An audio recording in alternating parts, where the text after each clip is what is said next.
everybody, and welcome to the PodCats. I've got an exciting new feature. Is everybody ready for it? No. Matt, you ready for it? I guess. Good. I've just cooked my Christmas stuffing. My first practice test of the year. Practice cook, because I cooked the Christmas dinner, and I'm going to try it live. Sorry, the bit you are hyping up to me before we began recording is you've prepared foods which nobody can see or smell or taste. Yes. You absolute cocking gibbon. So, it's a sausage meat and apricot stuffing. I do it every single year, except last year because we didn't really do Christmas last year. And the year before that. But here's the thing. Since I last did it, I've become vegan. Vegetarian by choice, vegan by fashions. And so I had to change the recipe entirely. So this is my first test ever of it being a vegan version of a sausage meat stuffing. I mean, So I was about to say, I'm going to be honest, I don't actually know I love stuffing. I don't actually really know what's in stuffing normally. Like, I would have guessed there was some meat in there. It depends. What stuffing's made up of loads of stuff. You get like your sage and your onion stuffing in your balls if you're lazy. Excuse me? I like to just do in ball form. Ball form. They're Is in that ball still form, stuffing right? if it's like in a little ball? I feel like that's something different. No, that's a stuffing ball, isn't it? Stuffing doesn't really stuff anything anymore. I just eat a lot of it. It stuffs me. That's my plan. Stuffing's my favourite thing. This is my favourite thing in the world. That's true. You don't really get stuffing stuffed inside things, which makes it feel like it should have a different name, really, shouldn't it? I mean, I isn't stuff it meant to go inside turkey? Yeah, you're supposed to stuff it up the arse of the turkey or whatever, but people don't anymore. It just comes in its own little tray that you put in the oven separate. Back in my day, everyone put all that shit up those turkeys' arseholes, and now all the liberal... You're not allowed to do the back in my brigades. day. You're a cocking embryo next to me and Dan. Also, I've never eaten don't stuffing. rope me in with you, John. Sorry, John. You cannot put me in that age crap. That is... There's a gap. Like, I'm between you two, right? That's the... Not that far. Closer to Matt's age. No, closer you're to Matt's closer to age. John's. Closer to Matt. Way closer to Matt. Right, but no, yeah. right. So actually the only time I do stuffing is if I'm cooking hearts. I put stuffing in it, but I haven't done that for years because again, hearts aren't particularly vegetarian. No, I feel like eating the hearts of the creatures you've defeated is about as not vegetarian as it gets. Yeah, I mean, well, my thing is, if you're going to eat an animal, you have to eat all the animals. So I ate a lot of offal. You know what? I respect that. That's good. I like that. Yeah, and now I don't really want to eat the whole animal. But the fun thing about this stuffing, right, is if it's crap, I will just go back to eating meat because it's my favourite thing and I can't lose my favourite thing. So this could mean the death of, like, thousands of animals. Live! Though this does suggest that because you've been eating hearts, that at some point you just, went to a butcher and said, give me an entire animal. I want the whole thing. I want it still with its heart, still with its eyes. Like, where did you buy a carcass so complete? It came with the heart still inside, so you had to remove the heart to cook it. You literally can just buy hearts from a butcher, John. Just go to the local butcher and ask for hearts. They'll have some in. Just get the inside scooped out. That's the secret. That'll save you time because it's really fiddly. Be like, could you prep them, take the insides out? And they'll be like, yeah, sure. And it's lovely. It's really cheap meat as well because nobody really wants to eat heart. But it's tasty fucking meat because it's such a used muscle. It's really nice. I miss meat. Yeah, I've never eaten beef or turkey. What? I've Never had a burger in your life? No, never. You're missing out. I stopped eating meat when I was like 12, and prior to that, I'd only eaten the rare bit of ham and maybe a little bit of chicken, and that was about it. Never eaten fish, never eaten beef. Welcome to turkey. Vegan Cast, by the way, everybody. Now we have to get Rebecca involved. Well, I'm just sitting over here going like, oh, pig. Pig's delicious. Let me count the ways the pig is delicious. I'm trying to save the environment. If you can cut down your meat consumption, then the environment's saved. Yeah, but on the other hand, bacon. You can wrap anything in bacon and it's better. Such a boring take, John. That's such a boring take. You can wrap pig in more pig and it just makes it better. In fact, it cubes it. For every more bit of pig you wrap round a pig, it gets exponentially tastier. I had pig a pig is in blanket. Ultimate It just flavor tastes like animal. sausage. It just tastes like sausage. No, it does not. All right, when you wrap bacon around a sausage, it is very distinct. All right. Can I say something potentially controversial? Oh, I think gotcha. bacon is seriously overrated as a meat. Yeah, I mean, I've never eaten it. But And thus the PodCats came to an end for the third time. There's two bits of meat that are seriously overrated, and that's bacon and steak. I'll give you steak. I think steak is... I don't know why people pay so much for steak. I think steak costs too much for what it is. Just a hunk of meat that is kind of flavourless. And I'm not just talking about bullshit merchants who sell you 17 grand steak because they put a bit of gold leaf on it. I mean, like, even just like, what people say is just like good steak in a restaurant where it's like 40, 50 quid for a lump of meat. And it's like, I don't see the point in that. Why does that guy look so much like Dr. Robotnik? Why does he look so much like Dr. Robotnik? What's happening? What? It's Salt Bay. That's his name, isn't it? You never seen Salt Bay? I'm pretty confident that's not his name. That's his name. First name Salt, second name Bay.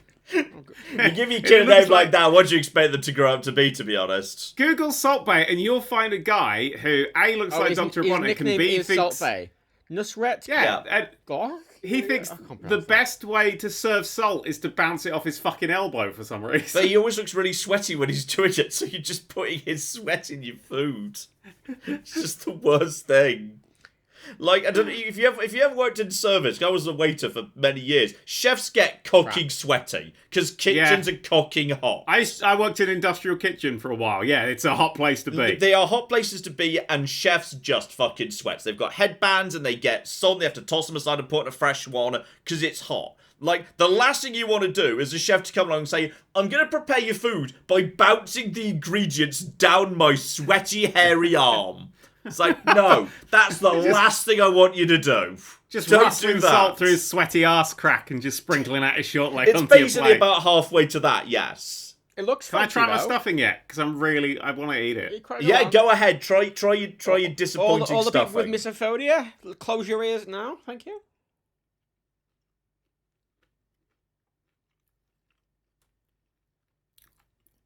Okay, so... First It's going to be such an underwhelming payoff for that dramatic pause. First impression Yep. is I've nailed it. Did you say apricot was in that? Yeah, That sausage and strikes me as apricot. an odd thing.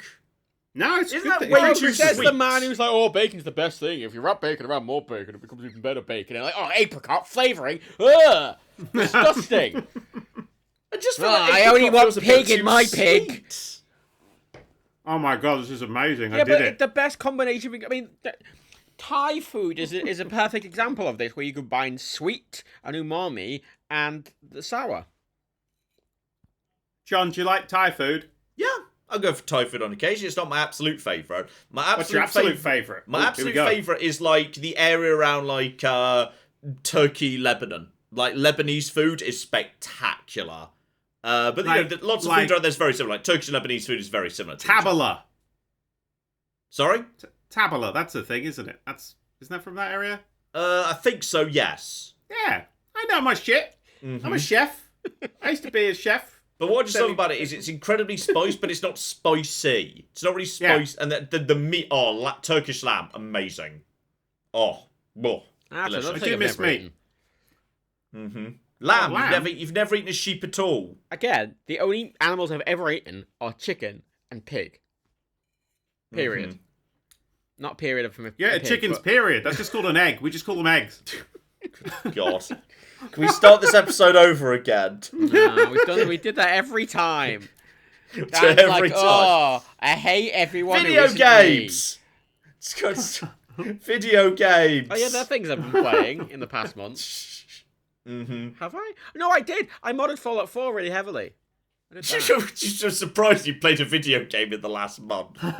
Yeah, I work a lot. I don't did. play video games. I showed up to your stream to toss bits of paper at you during it. Yeah, you're just coming in there like, oh, It was everyone very- who isn't me is shit at Fallout. I'm the only one who can know it. I'm John. I'm the expert. Blah blah blah.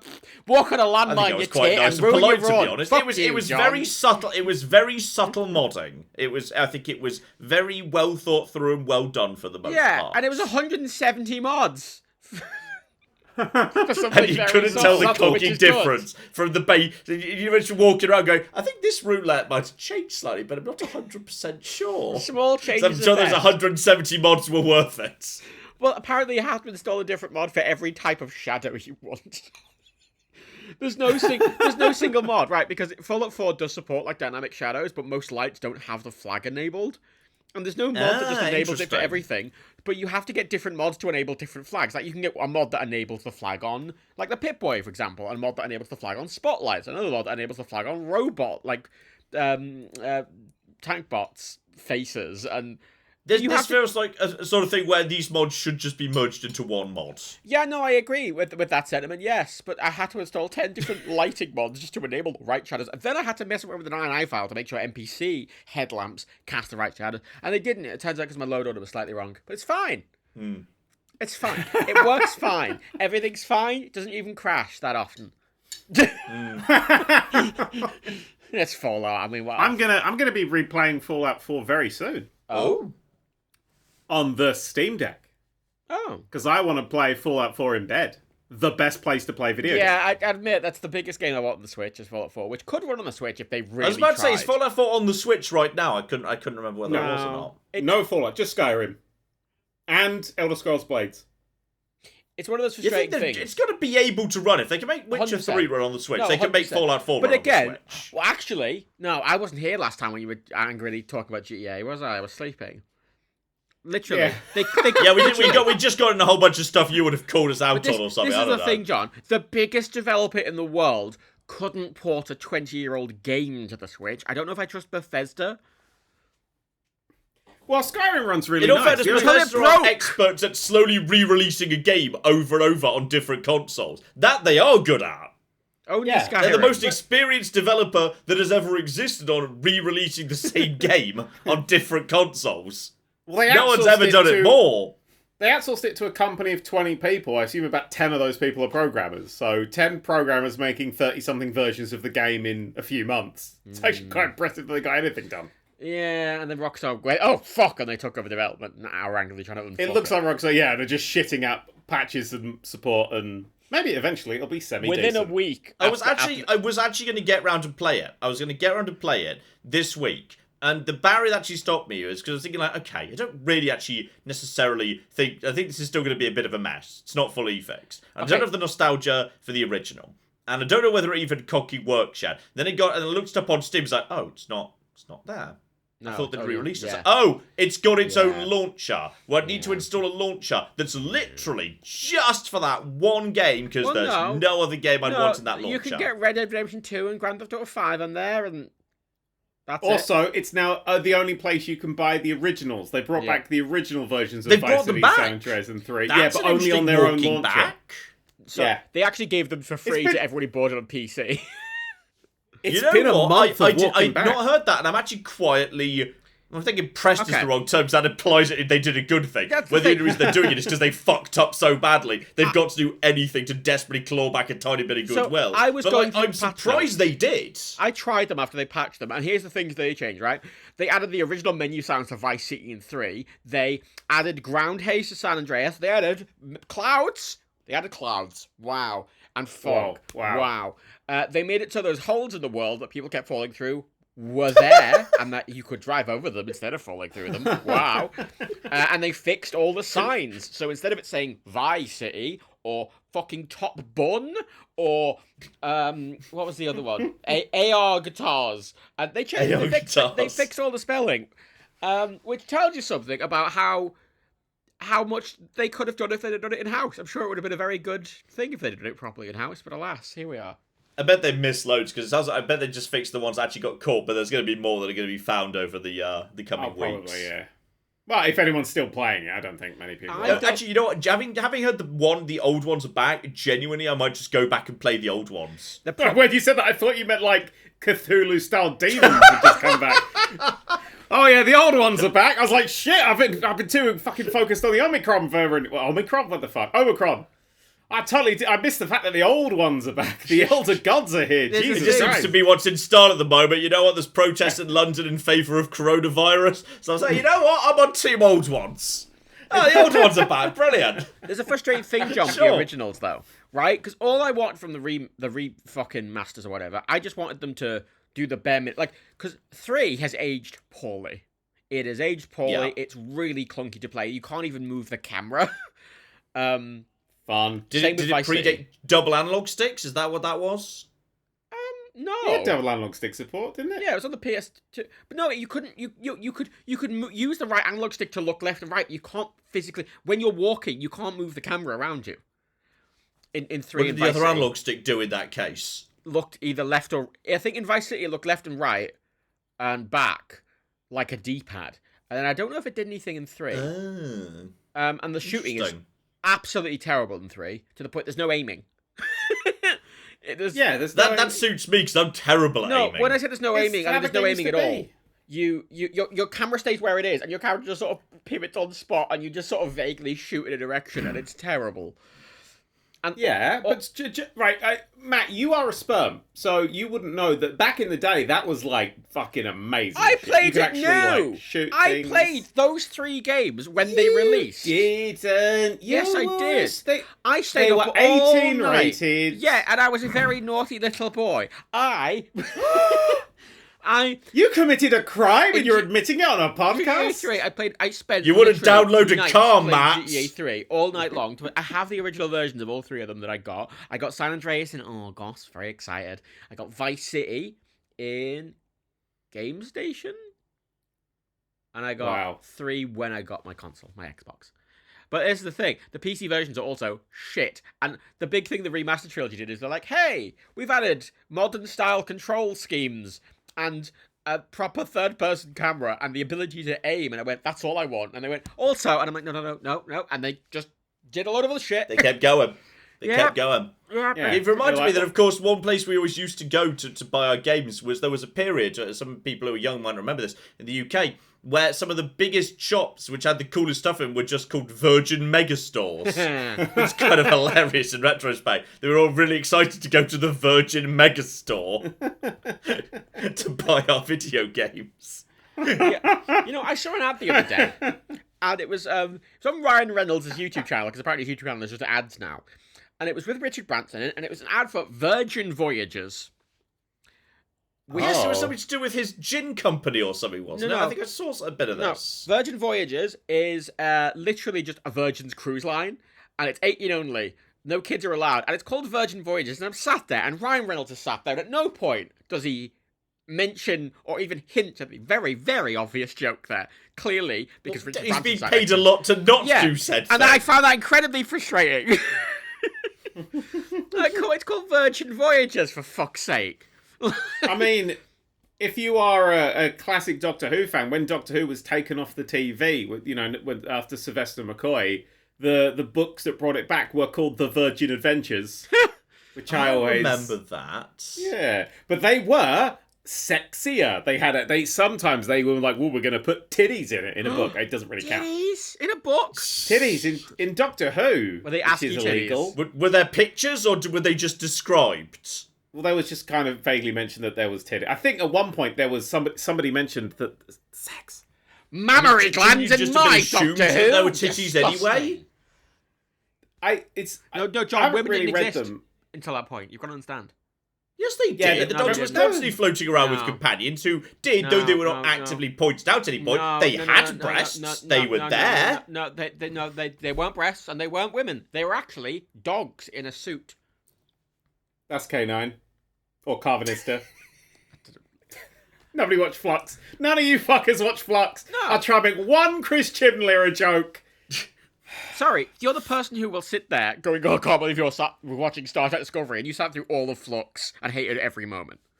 Because I do podcasts. Uh-huh. And yeah. The podcast that Mike comes to with his phone mic, which sounds like shit, and then gets hammered while you rant about Doctor Who for 2 hours to him. And he sits there going, uh-huh, yes, Daniel. I mean, there have been boobs in Doctor Who before. I've seen them. There's been in there. I mean, the Fifth Doctor's regeneration scene was... Have you ever seen the Fifth Doctor's regeneration scene? No. As in 4th into 5th or 5th into 6th? 5th into 6th. That was the dumb one with the dumb wig, wasn't it? But there was the ridiculous wig. Or was that 6 Colin and Baker. 7? That was 6 to 7 because Colin Baker basically stropped off the set and didn't want to do it anymore. Mm-hmm. The Fifth Doctor regeneration. But no. Have a look. Oh, it's guy with the fucking asparagus on his coat or whatever the fuck it was. Yeah, decorative vegetable. That's Yeah. the fucking shit. I really like the Fifth Doctor. He's one of my favourites. He was all crickety Peter cricket. Davison was excellent, yes. Still is in all the old Big Finish stories. So what's tit I'm waiting based for Matt. here? I think it's his Richard. It's the caves of Adrazoni or whatever it's called. Yeah, that's definitely the end of 5, yeah, Androzani. Well, no, That's the one. no, Yeah. well, I'm watching the Fifth Doctor regenerate in the TARDIS. There's a woman standing over him, and he's seeing visions of like Cybermen or some shit, and they're floating around his head. Oh, I forgot about the dumb floating heads. And then fucking Ming They the really Merciless didn't know how to appears. do regenerations back in the day. He's saying Bing the Merciless. Yeah, I think you're thinking of the Master at the time, I think. probably. Just Yeah, really I have think Ming that's the the Merciless that was the vibes. Master. That's the Master. Oh, good lord. I mean, 36 seconds into the video, I'm getting distracted. I must admit, that's definitely a interesting outfit for that shot. Oh, I a did the low Sixth cut Doctor top. Oh, I mean, yeah, they are titties. Yeah, they're right there. That is some. I mean, for the fucking when did that come out? The 1940s. That was a lot of titty. I mean, it's true. This is back in the days when the accessibility of titties to young men was much lower. John the Incel. Oh, it's such a like. It's just the way you said that. It just makes it sound like a transaction. John's the sort of person who would bring a clipboard to sex, and you know it. Right, we've done that maneuver, just ticking him off as he goes. Hey, in all fairness, if I'm going for a whole list, it sounds like it's a pretty good time to me. I'm fine with that. If the clipboard facilitates that level of variety, I'm all for it. John's approach to sex is like when you were going on a school trip and you were given those clipboards with the stupid fucking quizzes that you didn't want to do. And I was like, oh, here's the clipboard. And you're like, oh, fucking hell. I like like the the clipboard on the school Good trips. I'm not measure. going to lie. This is, you're on it there. You're right on it. All right, John- getting the fuck back to where we were before we got distracted by titties. Hey, Matt, John, you're here's a too question. young to No, remember. John, You're question. too young to remember John. what? How do boobs work?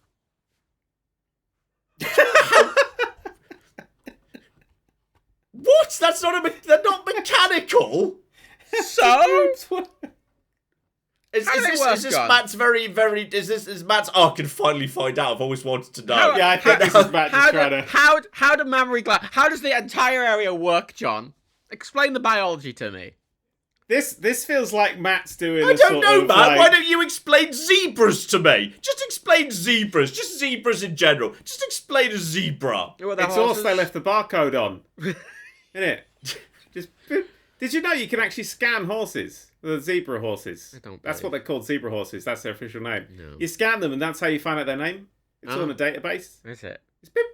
Just Do you want take to any know a standard- fun horse tangential fact? Yeah, fuck it, let's do this. Hippopotamuses. It's not a horse. Yeah, it is, because the name hippopotamus just means river horse. Sorry, Well, that's I just making a thought that. horse. Hippopotamus, that's not a horse. Yes, it is. The first person who saw a hippopotamus just said, you know what, that looks like a horse in the river. And no one slapped him and said, no, it fucking doesn't, you idiot. So it just started, hippos-potamus, it's a river horse. That's the etymology. That's the etymology Some of hippo. farmers It's a river seriously horse. overfeeding his horses. Maybe it was a really skinny hippo, you don't know. Maybe hippos were skinnier back then because there were less people to eat. Oh, that's what hippos do. They Hippos- eat people. Yes, they do. Hippos kill a lot of people. Hippos are Lots really of dangerous. animals kill people. It's not like hippos. It's not like humans are the main source of nutrients for hippos, is it? Yeah, rhinos. That's what it is. They eat rhinos. I don't know. I Hippos don't know and about rhinos. that. I don't. How many? Wait, hang on. Does a hippo humans evolve into a have- rhino, or does a rhino evolve into a hippo? I never remember which way around the evolution goes. I feel like it would logically be rhino into hippo because then it would pick up the wards type and thus it would get like it would be more interesting and unique. Doesn't the rhino Whereas the evolve rhino's into just a like a robot? ground Is the type. thing. I'm pretty sure the rhino evolved into a robot, so I think the hippo must evolve into a rhino. Plus, Yeah. all these Pokemon already exist. There's like a separate hippo family that's just hippos, and there's like multiple rhino Pokemon. It evolves into rhino from Spiderman. That's the evolution. Yeah, hippo, rhino from Spiderman. That's, of course, the natural evolution of the hippo. Oh, is that your Spider-Man segue? Oh, here we go. The hippopotamus be. is the world's deadliest large land mammal. Okay. I think you'll find that man is the deadliest large land mammal. I'm not sure we're Jonathan. large enough to be a large land mammal. I am. I'm just eating a whole plate of stuffing. What, you've eaten it all? Yeah, of course I ate it all. I was hungry. It's fucking delicious. I nailed it. You didn't save any for anyone else in your household? No, it was only a test one, isn't it? Wow. Stuffed a lot. Shocking. It was only 500 people a dish dead. full. 500 people a year dead to hippos. That's a very low number relative to the amount of people on Earth. Oh god, don't let Boris know that. We'll be doing fucking hippo lockdowns this time next Tuesday. The hippo alert is amber. That's a good point. Everyone's got like rifles. The public release of this will be on Monday the 3rd of January. Oh. Guess what lockdown will be in by then? How was the Christmas lockdown? Oh, I do enjoy that Boris has to lock the country down again. But if he does it before Christmas, we're not calling him Boris. We're not calling him Boris. He's Mr. Johnson. Oh, Alex. I'll call him Alex. Alex works also. I'll take Alex because that's his actual name. Yeah. By the time you hear this, you'll probably know what they decided to call lockdown in the UK, because they'll have to have done something, but they won't dare have called it lockdown because they've said no lockdown. So they have to come up with a new word. Precautionary. It's I going think they're going to come up with a new word. That's what they're going to do. They're going to come up with a new word. We've done it. It's a circuit breaker. That's what they say, isn't it now? That's what they've done before. You're right. You know what? They'll probably reuse the circuit breaker because that's not lockdown. I wonder if when the circuit breaker thing ends, we'll have another Freedom Day. I wonder if we're going to get Freedom Day. Remember Freedom Day? Yeah. Freedom Day was shit. Never reversible. Freedom Day. Yeah. Yeah. Irreversible Freedom Day was the... I'd forgotten that there was Freedom Day, which was the end of any form of restriction. We were never going to have any restrictions again. And then I forgot about that. Oh, I'm getting my booster tomorrow. Forgotten Freedom Day. When was Freedom Day? I bet it was really recent. July? Like middle of July? Mm-hmm. They just searched Freedom Day. The top result is England's Freedom Day marred by soaring cases and isolation. Wow, that was... I wonder how many there was on Freedom Day. How many cases there were on Freedom Day? Probably not that many. Oh, 50,000 Second option, it's Freedom Day in the UK, but COVID is not over. UK defies dire Freedom What was the date? What was the Jesus date? Christ. It was July 19th. There were 50,000 cases, so half as many as now. Oh yeah, because in June, at the start of June, it was 3,000 cases. It was relatively low, and then when it got to July, it was spiking massively. Yeah, and that's when we had our Freedom Day, and then we got all that freedom. Yay, freedom! Everyone likes freedom. I love freedom. And then since that Freedom Day came in, we've done nothing.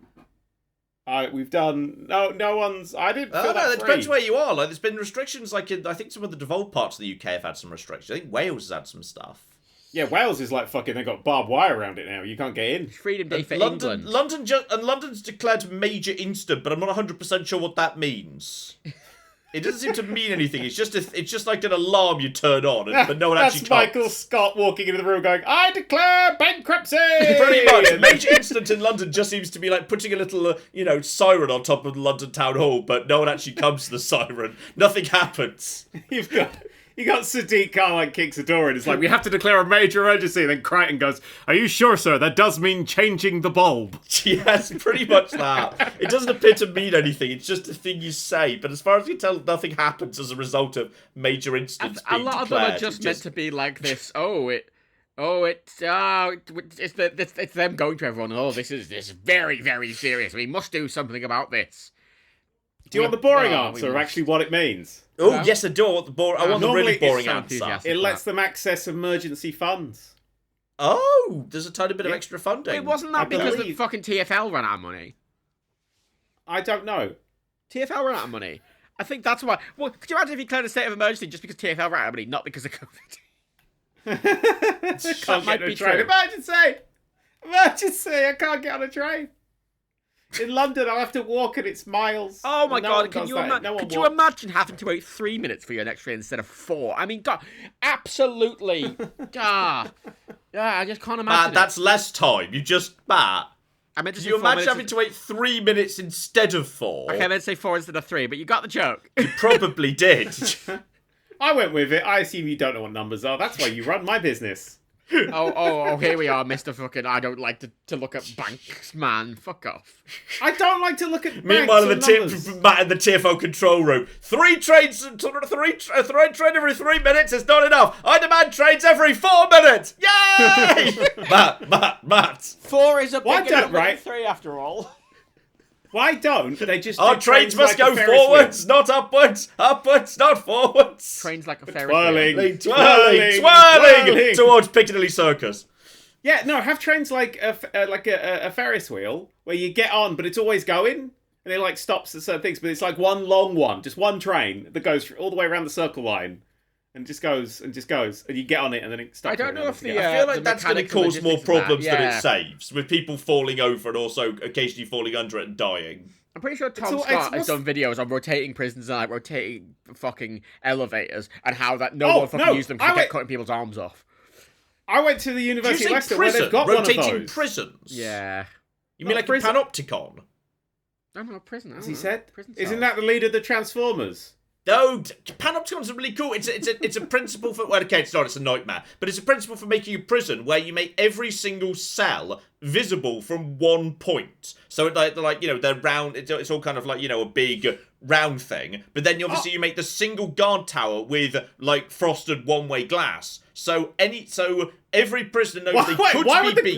glass be frosted? Or like They one wouldn't be way, able to see whatever out. it is.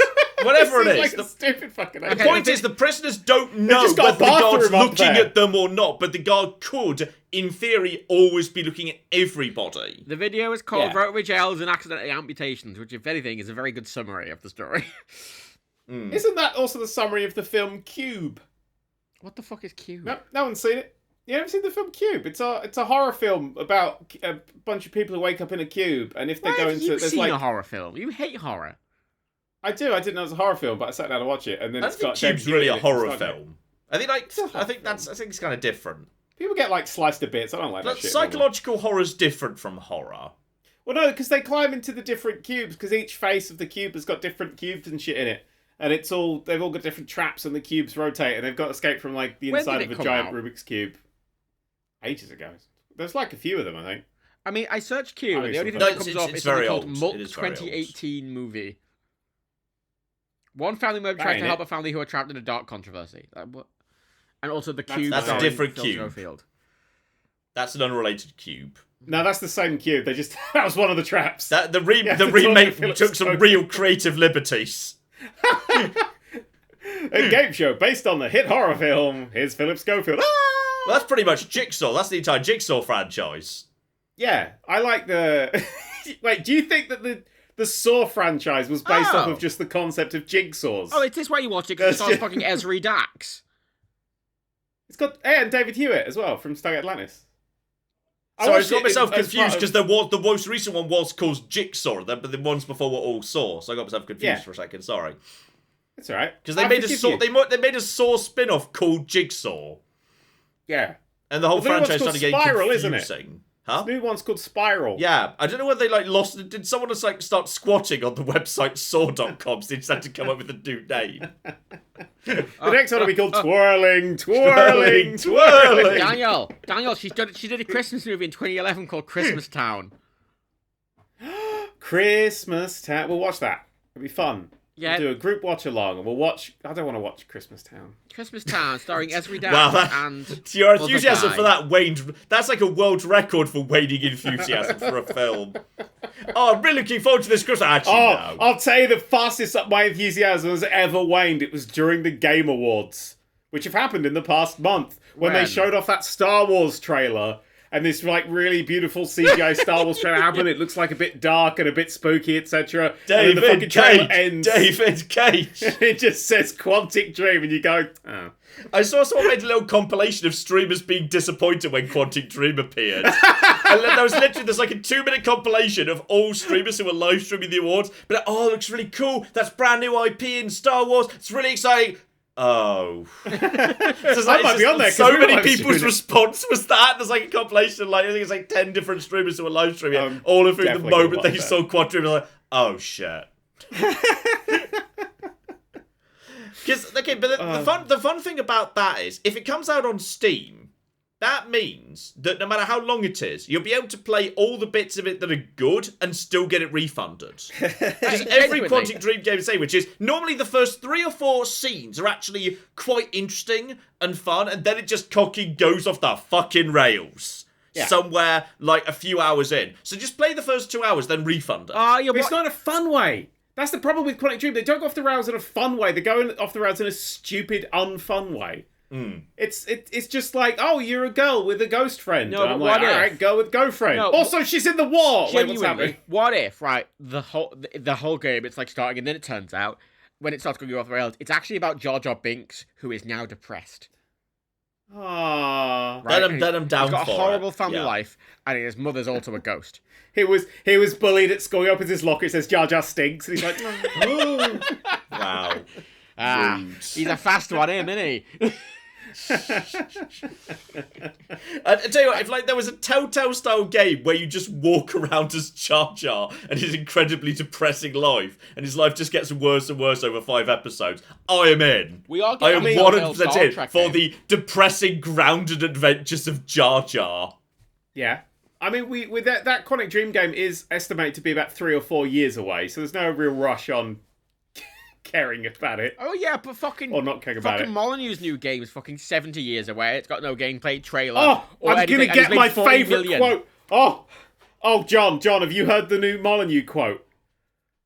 About the fucking NFT game he's making? Yes. He's made 40 million off that already, John. 40 million. I'm aware. I tweeted about it and I got 1,000 retweets. Did the numbers, as the kids say. Is that what the kids say? Yeah, apparently. Oh, okay, cool. I didn't know that. I just want to read, because he did an interview about it. So if you don't know, Peter Molyneux, who made a small boy trapped in a Kinect and some bad promises with Goddess, and a sequel to Goddess that wasn't a sequel and was even worse. If you're young as Matt, by the way, this man, it's been 10 years since he made anything that was okay, and 15 years since he made anything that was okay and original. I think the movies is the last game he's been involved with that is both good and actually an interesting original idea. That was about 2006. I like Fable 3. No, yeah, but it's a decent game, but it's not an original game, because it's just more Fable. That's why I say Fable. 10 years since a good game, 15 since a good original one. I think that's how I think of Molyneux. Fable 3 is a little older, but yeah, because Molyneux was a fucking pioneer. Let's just fucking throw that at them. Molyneux, if Molyneux had just, like, stopped talking about the time Fable was coming out, and then stopped making games after the first few Fables. Why? Like, I think that he'd be revered as, like, one of those amazing, wonderful games designed full time. The fact is, he just cunts? Because there's a lot of egotisticalness in believing that the way you're doing something which is different is, like, good. But the problem is, you don't want to become somebody who starts believing that their farts don't stink. Like, because if you just make banger after banger after banger, double meaning on fart and good thing, then you've got, like, you start to believe your own hype. It doesn't always happen. Something shit. Josh Sawyer is remarkably well grounded. Who's Josh Sawyer? He is the guy who made New Vegas. He was the lead designer on New Vegas. And John, that's because he made a shit game. No, wait. No, so here's the thing. He directed New Vegas, and then after New Vegas, he didn't like a lot of how the game was done, so then he made a massive mod pack that made it even more like he wanted it. And it's really good. It was taking an already amazing game and made it even more amazing. Oh, I'm down. And he's not. Barely. Then he went on to do Pillars of Eternity, that's been very well regarded. And he's still very sensible. No, he's still got very level-headed. He still seems to be a decent lad. To that. That's not an idea. He just made like a little expansion pack for Fallout 3. Okay, what about? There's nothing big or exciting or new there. Like Peter Molyneux is like one of those people who invented new genres and shit. Who did Roller Coaster Tycoon? Like Chris Sawyer. Yeah. Yep, that's Chris Sawyer. He's good. Chris Sawyer did Roller Coaster Tycoon and then was like, he just sort of disappeared. Yeah. He just he made that's why the mobile phone port. That's why the mobile phone port is so good, because he made it. He directly made that mobile phone port. It wasn't like the original where he just wrote it out in assembly line by line. Basically, yeah. I think he wrote it in C this time. Just flat, like fucking just C. Because it was assembly, wasn't it? The original Roller Coaster Tycoon and 2, he just wrote himself, one man in assembly. So insane. Yeah. Yeah, I mean, and the reason why he wrote it in assembly is because it's a game that came out in like fucking the 1990s, and you could have thousands of guests in your park with individual AI about where they were going and shit with no slowdown. And it still looks and runs beautifully today. 1 and 2 runs absolutely fine. Yeah, it's a beautiful, wonderful game. It's one of the best games ever made. Yeah, agree. But Molyneux is on that sort of. I mean, he just did great shit, and then he started to go like, games are actually this evolution. And he's like, I'm making Milo, who's a friend in a Connect, and you're like, no, what are you doing? I don't like my keeping my friends trapped in a box and turning them off when I'm done with them. I don't like turning my friends off when I'm done. There's a quote here. No, don't read the quote. I read the quote. Chris Sawyer. Yeah, you can read the Chris Sawyer quote. What's Chris Sawyer saying? He described himself in an interview as narrow-minded, self-motivated, obsessed with details, sometimes stubborn, often persistent, and usually playful. Sounds like the shittest Tinder profile I've ever seen. I appreciate the self-awareness. You know. I enjoy that. I mean, like, another one, a good example would be Will Wright, who gave us, SimCity, The Sims, Spore, and that was kind of it. I love Spore. I know it gets a bad rap for its later phase, but I do really love Spore. I think it's a wonderful creation. I absolutely do it. But the problem is, these guys all stopped. They all stopped. And if they come back and do something now, they'll have a lot of thought behind it. Peter Molyneux was kind of like, no, I'm video game god. And then he was like, here's a cube that you can tap, and the winner gets to be God. Honestly? And then Kojima feels like the new fucking Molyneux. No, I don't think so, because Kojima was like, I wanted to make this very specific game that's super niche. Why are you all getting excited about it? Okay, I've made the game and I'm really happy with it. No one likes it. Yeah, no shit. I made this game for me. Yeah, but I've heard this way about Swery. Swery's in the same way as well, yeah. Swery's like, what? I wanted to make this game. Who gives a shit if any other person just keeps making shit, Swery just makes whatever the fuck he wants to make. And he just doesn't give a shit. And sometimes it is absolutely hit or miss with him. I did not enjoy Deadly Premonition 2, but I loved The Good Life. What, the Tom and Barbara? You know what I'm talking about, you twat. The photography game. It's really good. Has either of you played it? No, I have played a brief moment of Deadly Premonition 2, which is a game that I can only describe as running at about 2 frames per second. It is genuinely painful to play outside. It hurt. It hurts your eyes to look at it go. It's genuinely the awful. Most hideous game I've seen in a long time. It's incredible. It's one of those games where you look and think, how did they release this? How on earth did they not pull the plug and just say, we have to delay this game? Yeah. It's incredible that presumably a line of people gave the approval to push the release this into the wild where people can pay money for it button. The state released it. It is incredible. That's happened. It literally happens several times a year now. Most notably recently with fucking GTA. And then what's the one that released like last month? It wasn't GTA. Released in a horrible state. Several games that weren't GTA released last month. It was November, which is quite a busy month. It infamously released in a really horrible state. I can't remember what it was called. Oh, Final Fantasy VII on PC. That wasn't horrible. It wasn't great, but it wasn't horrible. No, Final Fantasy VII, the one that's just come out like a day or something ago. Integrate, something. Yeah, I'm seeing nothing but it does not run on a 3090 at 1080p. It is laggy, bro. I'm not saying it's good. I'm just saying I don't think it's Deadly Premonition 2 levels of broken. Well, Digital Foundry called it one of the worst AAA game they've seen in years and years. Oh, fair enough. Actually, if we're going to talk about I hadn't played it. I just saw some footage. It didn't look that bad to me. Maybe someone was having a good luck. John, have you? Yeah. First of all, John, do you own a PS5? No, I still haven't got one. Okay. Well, or an Xbox Series X. Okay, I want to ask you about the fucking Matrix, the Matrix thing, the Matrix little. Oh shit! That Matrix demo is so good. I've seen some footage from it. I've not played it myself. It is unbelievable. That tech demo is like one of the most hype things I've ever seen in my entire life. It is very exciting. Because you turn it on and you're like, oh, it's just doing a little thing. Oh, we get a little shooty section. And then it shows you the city and you can turn things on and off. I'm like, this is a nice little cap. And then it's like, oh, by the way, here's an open world city. It's the biggest city ever made for a video game. Bye! No, what's wild to me at the start as well is when it's showing like footage that we both thought was from The Matrix. But it isn't. It's all done in engine live. It's not even a pre-render. Which is... Yeah, and running on just a PS5. Yeah, and which is it is exciting to see what dev teams do with that technology. But this is what's so frustrating. 50 people. That was all that made that entire thing was 50 people. But this is what's so frustrating about stuff like the GTA trilogy and Final Fantasy. Is like how do you take something that could run easily 20 years ago on a PS1 and make it run worse. We can do. I can render a movie in real time on my phone. Like, I feel like it's because they don't give a fuck Well, about yeah, that's the anything but problem. money. It's why games have NFTs. And speaking of NFTs, Peter Molyneux. I want to talk about Peter Molyneux because we're on the topic of it. Because the rot started to set in about Fable. Because he was like, in this game, you could plant a tree and it'll grow in real time and shit like that. And he just started saying shit. Yeah. And it never really imply if we stopped. loaded up Fable now and you had a save file from when it first came out, your tree would still just be like, a mid-sized sapling. I don't even think you could plant fucking trees in Fable 1. I don't think you could, no. And I think that one of the most famous features he talked about in Fable never made it into the game. Yeah. It's just this list of things he says is going to be in it. Like, Fable 3, I think, is just a really fun game.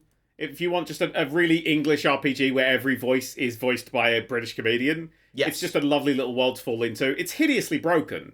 Like, because the final bit of it is, spoiler warning, you become king of the whole fucking world. No, you don't. You become landlord of the whole world. Yeah, but you then could buy all the The houses game basically up. says, if you want to save the world, the only way to do it is rent! Rent! And then rent, it gives you rent. moral choices based on spending money. So the more money you spend, like, you either spend lots of money for the good thing or don't spend money for the bad option. But the thing is, the rent is checked in real time, and the game's, like, because you've got a deadline before some big thing invades, but the deadline is based on you completing story missions. So if you just leave the game overnight, you end up with infinite money. Yes, give me And rent. the whole end of the game just falls apart. Yeah. And it jumps forward randomly as well. So at one point, the last one, it jumps forward like 120 days of the year. And it's like, okay, the bad guy's here now. And you're like, wait, shit, I'm not ready. Shit, send around the rent collectors. Pay your fucking rent, you peasants. It's a cute game. You can chat to everybody and marry anybody, and there's stuff in there that's kind of like, it's Yeah, kind but of there's cute also little no bits and one pieces. worth marrying, because no one's got any depth or personality. Not true. I just marry the people with the funniest lines every time I play it. There's some people that are like real, just like proper cockneys, and I'm like, yeah. I also enjoy walking to people and farting at them, and anyone who responds positively, think, that person's a keeper. Marry that person. Same bit Claire, wasn't it? Anyone who responds to me farting at them is like, oh, well done, clap, clap, clap. You know what? You've seen that's fab. You know what? Me and you. That's the You're gonna be great. It's gonna be great. Yeah, it captured that middle-agey, the not middle-aged, the industrial era feel completely well. But that was fine. But then Peter Molyneux started going like, right, I'm kickstarting a game because Double Fine kickstarted Broken Age and made Broken Age, and then Peter Molyneux was like, I could do that. I'm as good as Tim Schafer. He's not. And he went, I'm going to make the best we're going back to real-time strategy, which I did with Populous, which was like really popular. And, look at all the things we're going to do in God. And then Goddess comes out and it is like an idle mobile phone level fucking piece of absolute shit. And then there's like one patch. And then he goes, okay, I'm going to release another one called Goddess Wars, which is more of a fighting one, because there was no fighting in the previous version. Yeah. And then he abandoned that after one patch. Uh-huh. And then we just didn't speak about it again. And then they released something called The Trail, which was actually alright, but nobody's played it, so... It was microtransaction up the arse and mobile-y. Yeah. Not on the PC version. There's no microtransaction in the PC version. Okay, I think there's the mobile version. Yeah, the mobile version is awful. Yeah, okay. It was kind of a cute little experience-y sort of thing. But the thing is, like, when the only games you could really get access to were, like, sort of bigger games, because that's the only people making games because of the difficulty of making games, Peter Molyneux was important.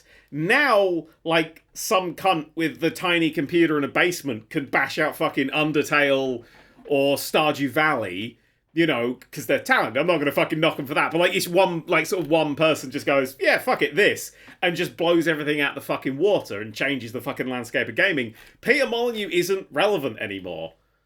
Because I've just found an article from 2015 with the headline, Peter Molyneux interviews, it's over, I will not speak to the press again. It's like, we need to remind him of this.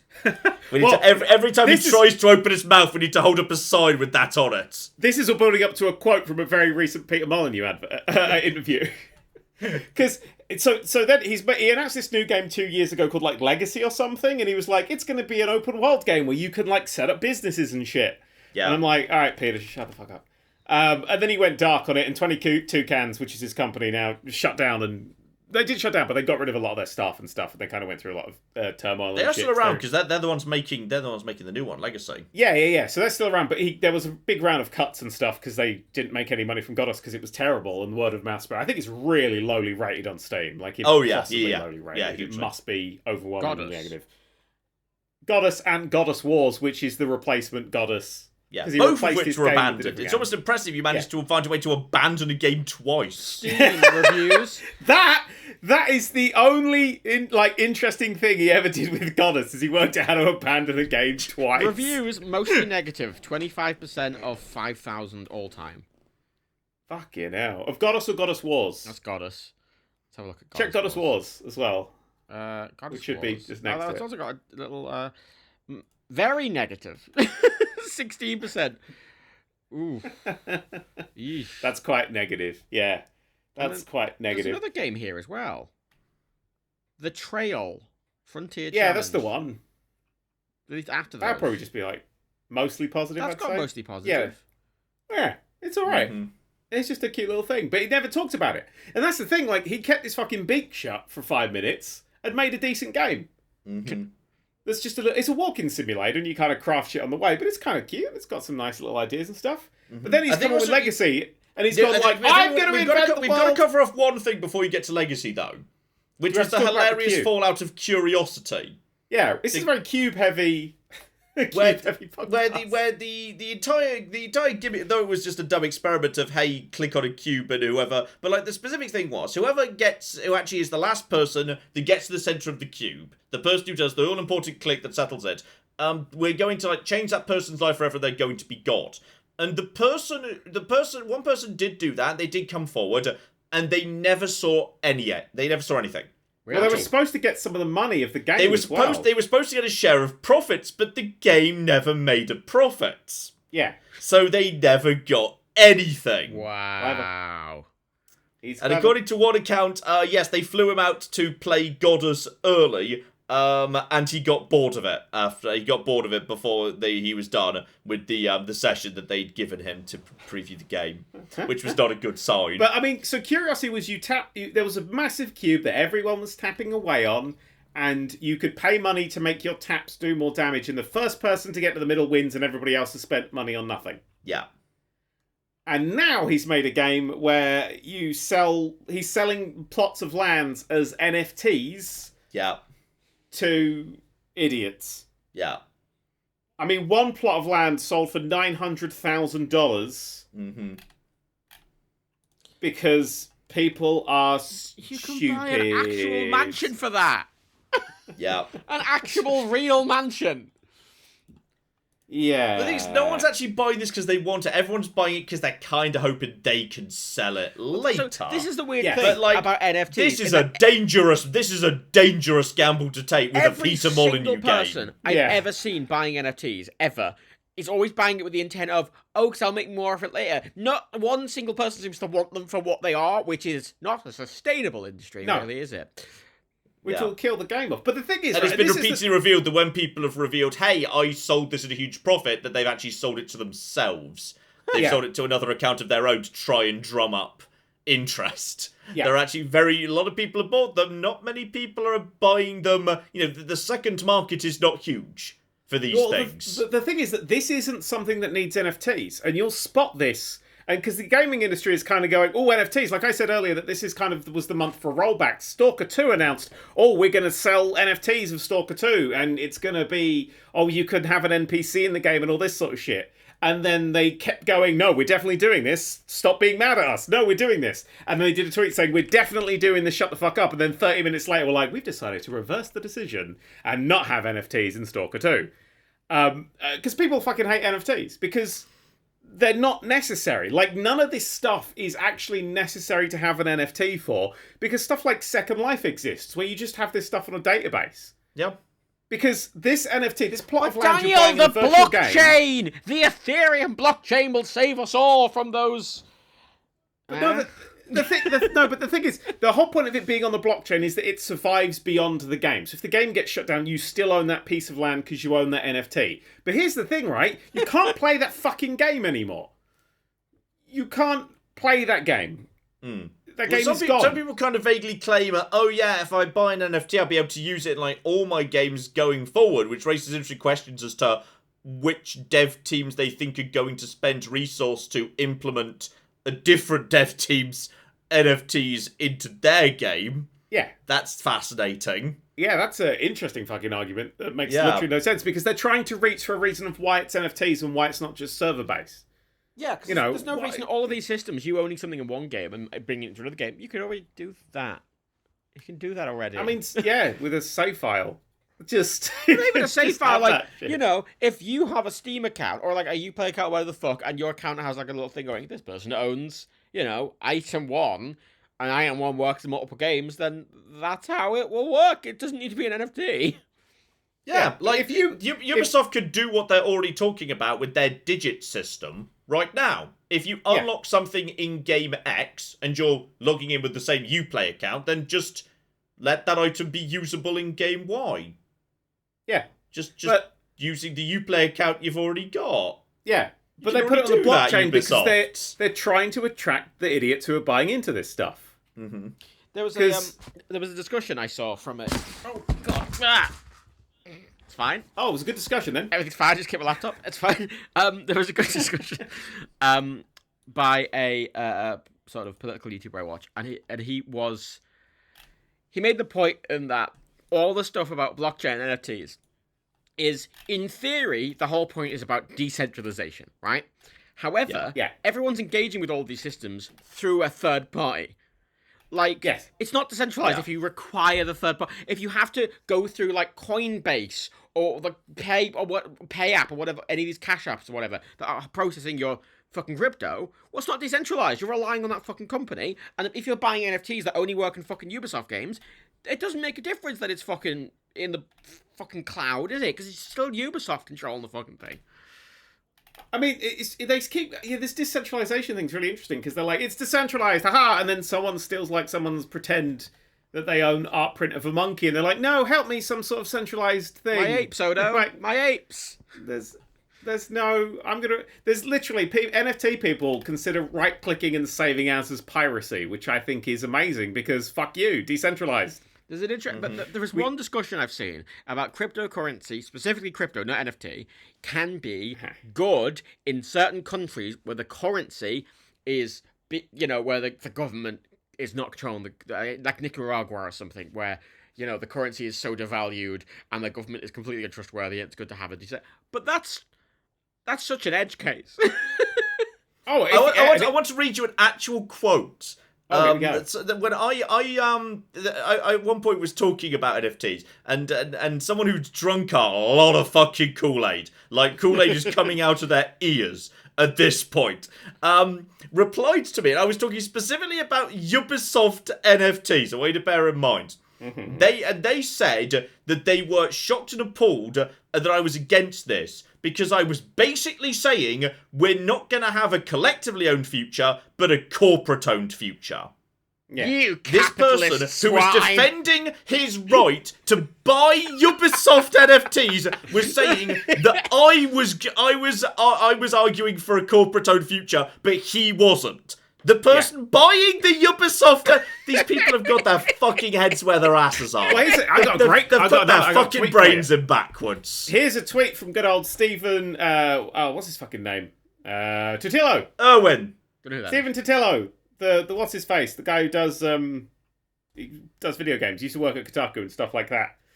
He's talking about how the Ghost Recon NFT gun skins are now on crypto marketplaces. 2,000 skins were issued and he found 19 on sale. The asking prices ranged from $634 to $423,000, and the highest offer anyone is currently making on any of them is $21.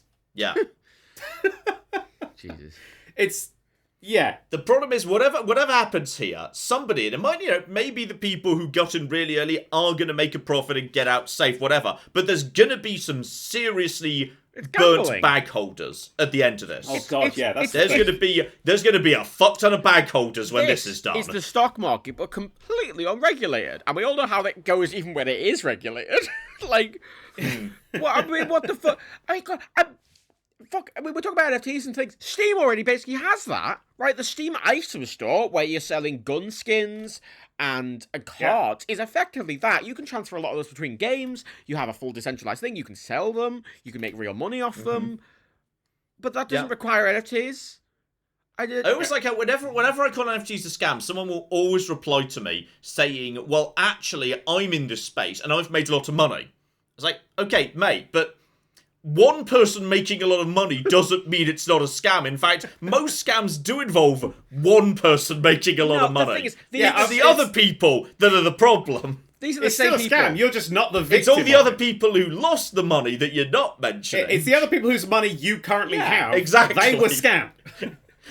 In fact, most scams involve one person having a lot of money. That doesn't mean it's not the scam. They've started to advertise NFTs on the side of buses. Like, if you're getting financial advice from the side of a bus, don't go in for that. They're looking for the last few people. It's not just that. It's specifically the fact that somebody is paying put banners on the London Underground and buses money to promote their cryptocurrency. Now, who's doing that and why? Because someone just spent a lot of money to pump the value of something they presumably hold. So guess what they're going to do if the value does go up because you muggins all buy it? It's just pyramid schemes for dude bros. That's it, isn't it? It's a pyramid scheme for a dude bro. So the two main people, the two main, I think, big tech bros who are crypto is going to be Jack Dorsey, Twitter's ex-CEO, who owns Cash App and owns fuck tons of crypto and makes a huge, is hugely financially invested in it getting worth more. And everyone's least favorite man, Elon Musk, who with a single tweet can tank an entire cryptocurrency or cause it to spike massively. And everyone's like, yeah, this is a good investment, an investment that can be completely destroyed by a single tweet by one man-child. Okay. It doesn't even need that. Wasn't it just like 2 days ago, or when you're hearing this, maybe a couple of weeks ago, depending on when you're listening, that one of the platforms just had all its values inflated by 1 trillion% because it just went wrong. So that was really interesting. Cause, what happened I was reading that story. I saw ridiculous numbers, but I wasn't 100% sure what the flip was going on. What happened? Somebody basically pumped the value of their own little thing up. And it didn't. I can't remember. But it didn't shift, and it's because the markets are all crashing, or the crypto markets are crashing at the moment, or they were at least yesterday or the day before. Because somebody basically they went, "Hey, my thing's got this many coins, and it's equivalent to this many Bitcoin," and that just drags the value of everything else down. And anyone could do that at any time for any reason. It's unregulated. That's no regulators. And the second you add regulation, then it's pointless because we already have that system, but it just requires a lot less energy. I mean, it is technically centrally regulated, just centrally regulated around whatever Elon Musk feels like tweeting about. I just find it hilarious that very often when people try and pretend it's all legitimate, it's not just a speculative bubble, they always say, oh, well, I don't trust the banks are rigged and because of this, that, and the other. It's like, what you're suggesting as the replacement is wildly volatile. Yeah, objectively, it is wildly volatile. Did you see what happened? Just a fact. In fact, part of the reason, if you have made money off it, is because it's so volatile. Do you remember months and months ago, right, when Dogecoin was being fucking overhyped by Elon Musk, and he was tweeting about it loads, and everyone was like, "Oh, Doge to the moon," blah blah, and everyone was like, "Oh, he's gonna go on SNL, it's gonna go off." He went on SNL, and his sketch was so bad that it made the currency decrease, it lose half its value in an hour because his comedy sketch on SNL was that bad that people lost thousands. I'm like, why would you put your faith in a currency that one man can tank by doing a bad comedy sketch on SNL? Yep. At its absolute highest, Dogecoin was worth almost 60 cents. Yeah. And it is now worth 16. Yeah. So if you put a lot of money into that, you've lost a lot of money, and it doesn't look like it's and there's the bag holders. Yay! With all of these cryptocurrencies, if you look at the big graphs, it's like, if you'd have bought Bitcoin 10 years ago, you'd be a millionaire now. And it's the case of all of them. If you would have bought... You can say that for anything. Exactly. If I'd fucking walked into W.H. Smith's 10 years ago and cleared them out of Pokemon cards, I'd be a millionaire right now. If I'd bought a winning lottery ticket after knowing what all the numbers were, I'd be a millionaire. That's the whole problem. There's any number of things which, had I done it 20 years ago, I'd be fucking rich right now. You know what? A lot of people have this idea of buying cryptocurrency, and it's that idea of, if I buy 5 lottery tickets, then maybe it's that same sort of logic. But it's... I told you about the I did. Fuck it, never mind that. I'll tell the story. Carry on. Okay. People are getting into it so late. People are getting into it so late, but by the time that a lot of regular, less tech inclined people are getting into it, well, it's too fucking late. All the people who've made the money have already made the fucking money, and all you're doing is giving them more money. Yeah. Don't buy NFTs. Please. If anyone ever stands up and says, "Hey, I've made lots of money, so you should all get in," what they're basically saying is, "I've made quite a bit of money, but I'd like you to put your money at risk, where you might actually lose a lot of it, so I can make a tiny bit more." It's got the exact. That's what they're saying. It's got a very similar logic. That's precisely what they're saying. It's got the similar logic to people who go, "Well, I got COVID and I'm fine." Well, good for you.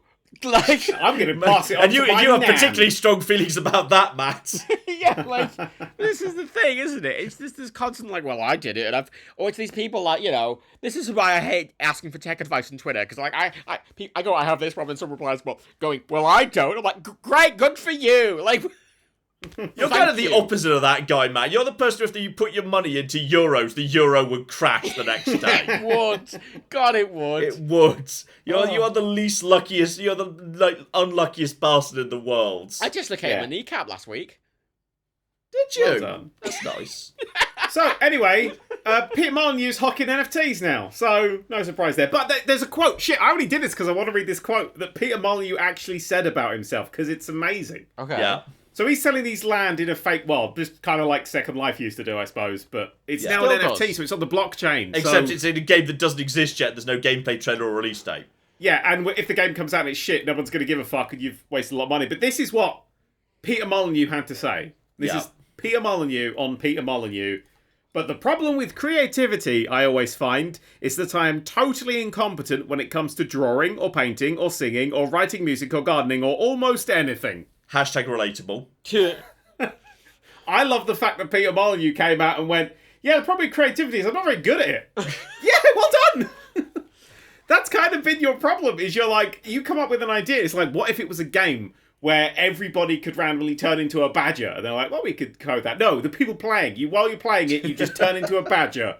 Make that happen. And they're like, what? And then they turn around and he's like talking to fucking Kotaku, being like, yeah, you're going to turn to a badger if you play this game. So what you do is you'd have to give the game access, permission to a webcam, and then when it happens, you just you open up a little window that looks like it's just projecting, it's recording what's in the room, but then it uses the technology to replace your face with a badger's face just to freak you the fuck out. That's the closest they'll be able to get to doing it, but that's what they'll have to do. Yeah, you haven't actually become a badger. And then when someone's in badger mode, it changes their I have a question. This has got legs. Are this has got 4 of them to be precise, because it's a badger. Are Amiibos technically NFTs?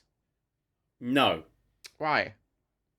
Because they're not decentralized. You can just copy them and have the thing. That's not what... The NFT doesn't necessarily have to be decentralized. That's an NFT is unique, though. An NFT is unique. There's If you have the NFT of Stan Lee's decaying scrotum, whatever they were hocking the other day, then you have the NFT. But if you've got a snake amiibo, you can just put that on any kit. Every snake amiibo I'm straight up not fond of the amiibos, because I find them incredibly manipulative. It is a collection that has no endpoint, where they can just keep adding more and more to it. And as someone who has worked in product management and marketing of collections, I'm aware that is manipulative as fuck, and you are preying on people's addictive and collection completing tendencies. Hear this out about Amiibos. It's dark shit. Amiibos, technically they're all the same, but no, they have tiny differences. There's going to be mild differences in the specific way they're painted. They might have small, one's going to have slightly more atoms than the other. They're technically all different, and they can transfer between games. Than the other. This is the thing. But you can say that about anything. Exactly, which is why NFTs are pointless. This is the whole point in that NFTs. If you collect Pokemon cards, you don't try and collect literally every single Pokemon card. Yeah, by that logic, bread is an NFT, because every loaf of bread's a bit different. This is the whole thing. This is why everyone's like, NFTs are so new. I'm like, oh, great. Got a bread a ball. NFTs. Absolutely. I'm going to get on the phone to Hovis right now. I'm going to sell them this idea. NFTs. I'm going to sell bread NFTs. Jesus Christ. Honestly, if any bread company were going to get a bread NFTs, it would be Hovis. Yeah. Actually, no, would it be which one were the ones that had the advert with George Clooney? I've never George seen an Clooney, advert I thought for you did the bread. coffee machines. You sure you're thinking of bread? The only bread advert I remember is this boy in Yorkshire cycling. Yeah, up a that's hill. Hovis. That's how. Yeah. But now that boy's You riding. can buy a picture of that boy. No, we'll sell you what his bicycle. in 10 years, that they're gonna remake that advert, but it's gonna be in the Metaverse, and the bike is gonna be an NFT. I will swear to you right now, I know of an absolute certain that there have been several discussions inside companies like Tetley and PG Tips, like, do we want to do an NFT? Is that a thing we should do? I swear to you, this conversation has happened in every tea company, and so far all of them decided no, but it has been discussed. My marketing sense fucking tingles that. I know that's true. I think NFTs are losing companies' money long term though, because people are like, oh, they have NFTs, let's leave them be, and you see a lot of people are just sort of pushing back on that. I think. But actually, on the topic of the metaverse, really fun fact: there's been loads of reports of people getting sexually harassed in the metaverse already. Great. Wait, the metaverse already exists? I thought it was still just being planned. No, you can go on the Facebook thing, can't you? You can do. I mean, I saw footage. I just thought it was preview footage. I can't deny it. I want to like make shit. 2 points. How on earth are we this far? How far are we this far into video games? And Facebook fucking launches that ugly piece of shit. Did you see Nick Clegg doing an interview about war crimes in the Metaverse? No. Was he a small animated chibi Nick Clegg? No, he was, and he couldn't because he couldn't travel because of COVID. So he's in there, and he keeps lifting the headset up because. And I quote from Nick Clegg, "This headset's so unwieldy, and I hate wearing it, and I can't drink my tea with it." So he has to pull his headset up every time. He's like, "I'm not craning my head up, honest." And it looked so awkward. I did an interview about I can't remember what it's specifically about, but it's about war crimes. I have to find this footage. I have to find this footage It was right so now. fucking weird. I'm like, Shitting Ellie's in a... Oh, fucking hell! He looks... Oh, God! No! Alright, He now I have looks to like see he's... you could just be a He looks like webcam. he looks like he's trying to fix his own neck during the interview. 2 days ago, and he's wearing a linen shirt. He's dressed like how I imagine you would be, John. It's so awkward. I don't wear glasses. I It's my know, but defense. it's just, I don't know what that adds over just being on the webcam. It looks like a terrifying alien wearing a human skin suit because he just has to repeatedly adjust his neck. I want to point. I love his hands in front of him wobbling. It looks like a fucking Thunderbird puppet. Oh, okay. I have to check how many dislikes it Facebook has. launched it. Yeah, this looks good. This looks so shit next to so many video by the way, games. YouTube is still tracking dislikes, and you can actually get plugins that re-enable their visuals, but they just disable them seeing them. Amazing. Oh yeah, no, I've got that in. Yeah. Well, how many dislikes does it have? Because I can't see. Oh, hang on. I I wasn't can watching see it's it on got very YouTube. few dislikes, considering it has quite a lot of views. Nick Clegg. First interview in the Metaverse. I forgot the word. Metaverse. There it is. Such a boring name. Such a boring name. It is currently sitting... Oh, just 79 dislikes to 183 likes. Ah, drat. But a lot of people are basically saying it's really hilarious. Actually, I wonder how many dislikes the YouTube dislike update video has got. I'm going to search YouTube on YouTube. Let's see if that video is still up. They have done they did, didn't they? Yeah, they did a video on it, didn't they? I don't remember a video. I thought it just got an email. I swear it was linked to a video. Update to YouTube dislike count. I found it. Oh, there it is. Yeah, YouTube creators. Wow. Yeah.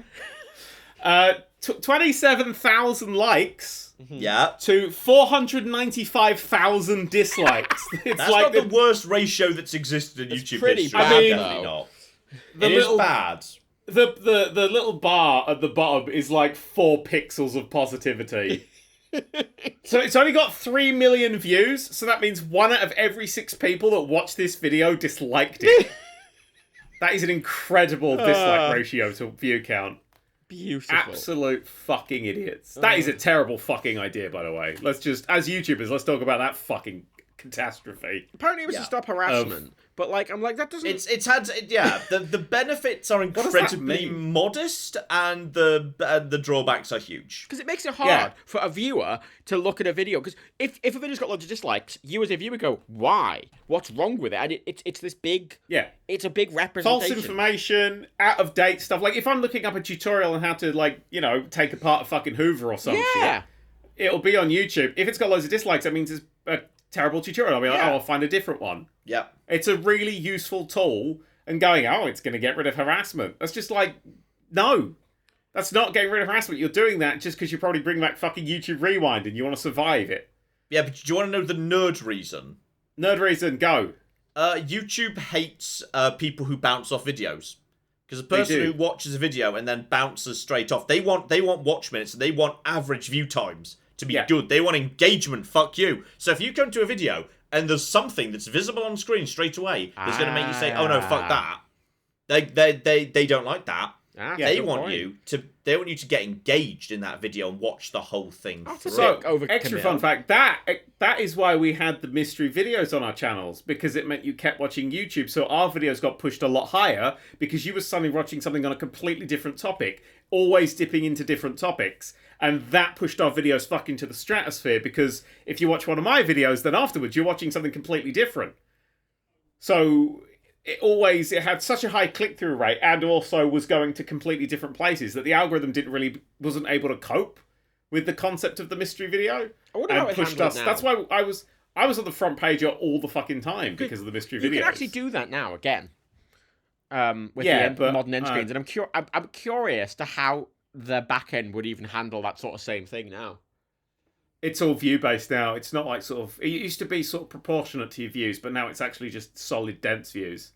It's not just views. They do seem to like watch time a lot more than views. They love watch time. Sorry, watch time more. This is why John's YouTube channel fucking makes £70 billion and ours makes 3p. Like exactly, because all my videos are 2 weeks long. Yeah, So 2 week long videos, and you put one out every day, and we put out 1 5-minute video a week.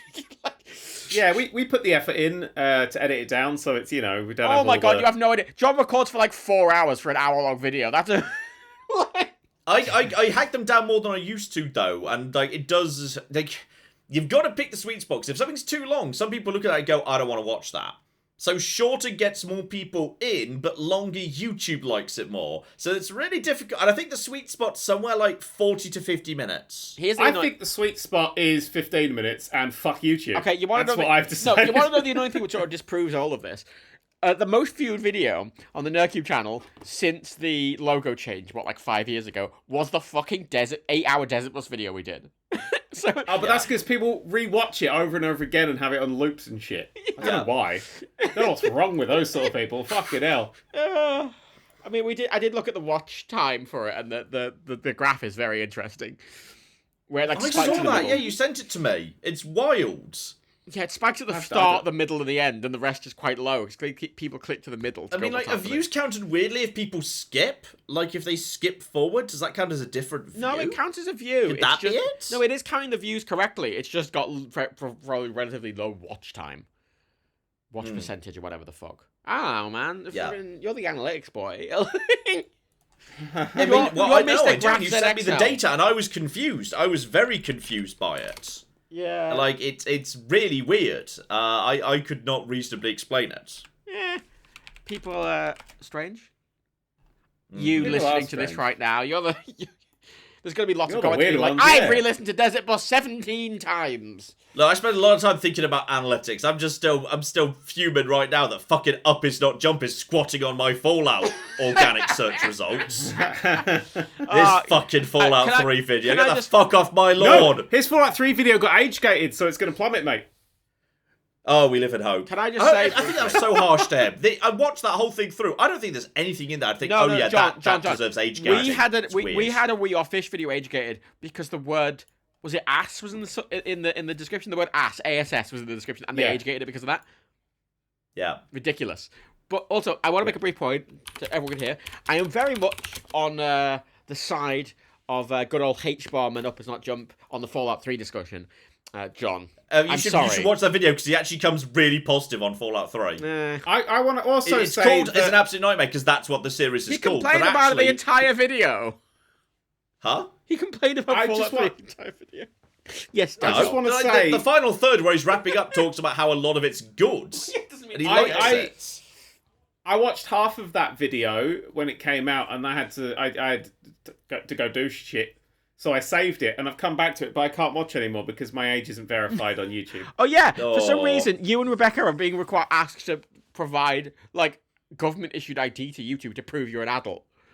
Yeah, I can't actually watch any 18-rated videos on YouTube or any adult-rated videos Weirdly, on YouTube. I've never had to do that. I don't know why. It's because they're rolling it out to people. It's being rolled out slowly, but you need to submit proper ID to YouTube to be able to I love that. It's great, isn't it? Videos.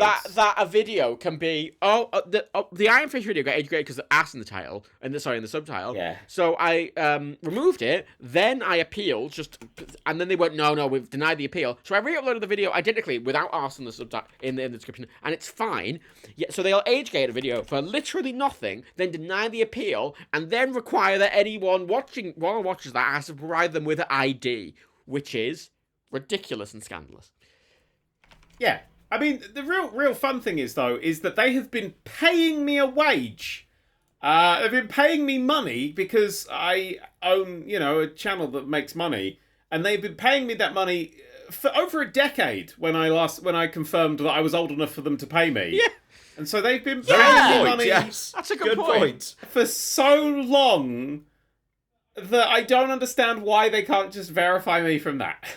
Yeah. It's like in general that right now, because of all of us twats just yelling at each other about Fallout 3, at this point the top 3 videos of Fallout 3 are all just opinion video essays. There's no actual gameplay footage anymore. Can we take a Fallout 3 video? Can we join you just have to take your pick whether it's an absolute nightmare, better than you think, or garbage. Those are your 3 options now. Need to make a Fallout 3 is okay video. Yeah, this being a Fallout 3 is alright, I guess. Fallout 3, I don't know. Matt, do you reckon there's any game that we're at the top of YouTube for? If you search just the game name, I think Just Cause. Some of the old classic ones. Just Cause 3 or 4? Honestly, I think 2, 3, and 4. You'd probably hire one of them. 2. Oh yeah, I'm highest on number 2. I'm not on number 3. I'm in 3rd place. There's a really hideous one from a month ago. You're not on 4. You're not even close to 4. Really you're probably miles down. Is that really hideous? From a month ago, it's called "I Destroyed the Just Cause 300% World Record." Yeah. I've watched that. It's actually quite impressive as a speed run. Oh, I don't. And if it's got a caps lock in the title, I don't. That is completely fair. Oh yeah, and Just Cause 4, it's further down. It's the Quick that's the highest one, interestingly. So, Just Cause 2, great. What else? There's got to be something else. There's got to be some other things. It's a lot of videos over the past decade. I've got a lot to go on. Come on, there's got to be something that's fucking... I'm just going through like your highest viewed videos and seeing if any of it's floating around. Surgeon Simulator, no. No, Surgeon Simulator's too big. It needs to be something that's big, but also semi... Desert Bus? Oh, Desert Bus video for Desert Bus? Let's try that. Desert Bus VR, maybe. Oh, the top search for Desert Bus is us. Sweet. Whee! Take that, Penn and Teller. You're only number 3 on Driver San Francisco. I was hopeful on that. That's 5 I'm number 1 for Ruthless.com, but if you Google Ruthless.com, I'm number 1. So what about like Flight Simulator? Flight Simulator X or Flight Simulator? Well, maybe not the new one. I tried that, not even close. Yeah, I don't think we're gonna be. You're 4th on OMSI. Not on note 4th. Oh, BeamNG. This is quite fun. Crashtastic, yeah, we're number 1 on Crashtastic. My dad's 4th on Crashtastic. That's fun. Yeah, I mean, there's a lot of... you're close to Cleverbot, but not quite. Oh, not Megalodon? Quite Cleverbot. Probably a Megalodon. A Megalodon. No. Oh, Jacksepticeye, the fuck. Okay, what about Bully? I remember when he only had... Well, actually, no, maybe sorry, one. I'm scrolling through the top videos, because he's relatively new. The monetization for the first Bully plays is limited, and I don't know why. Why? What? Why? Oh, hang on. Oh. It doesn't even matter if the monetization is limited, because, like, we have all the ads up anyway, and they all make YouTube red rev. Not even no. Rollercoaster Tycoon 3, number 3. Oh, I was just literally typing in Rollercoaster Tycoon 3. Aerofly. No, I was thinking that seemed like a good one because that might flow straight into part 2, which YouTube seems to like if there's another part to push people straight into. But no, Yeah. sorry. Yeah, I think that's going to be maybe Aerofly. Kerbal might be high for some of them, but like, nah. Plus, it also depends on like how useful the search term is. Like being number 1 on a search term that's got no traffic is not so important. No. Yeah. Being high up on a search term and get fucked out of traffic is just keeps you alive. It's also definitely not something we really think about ever. Yeah, none of this. It's just fun to have a look at it. Like, it's just like literally, I just got the YouTube sent me that little email. It's like, how was your 2021? Oh my god, those email fucking where it just emails. Every time we get those, it goes, And "New my subscribe-" one obviously, like, it said, "Oh, here's your top point video 2021. Fallout 3 is better than you think. Came out 3 years ago. Consistently the top video in views every single year." Did we get one of those? They're going out in waves, but I do get one every month. And my favorite thing is every time it says new subscribers this month, 0. Because it doesn't count. It's better than saying minus. No, that's the thing though, because clearly the way they get that number, I would assume it'd be people who.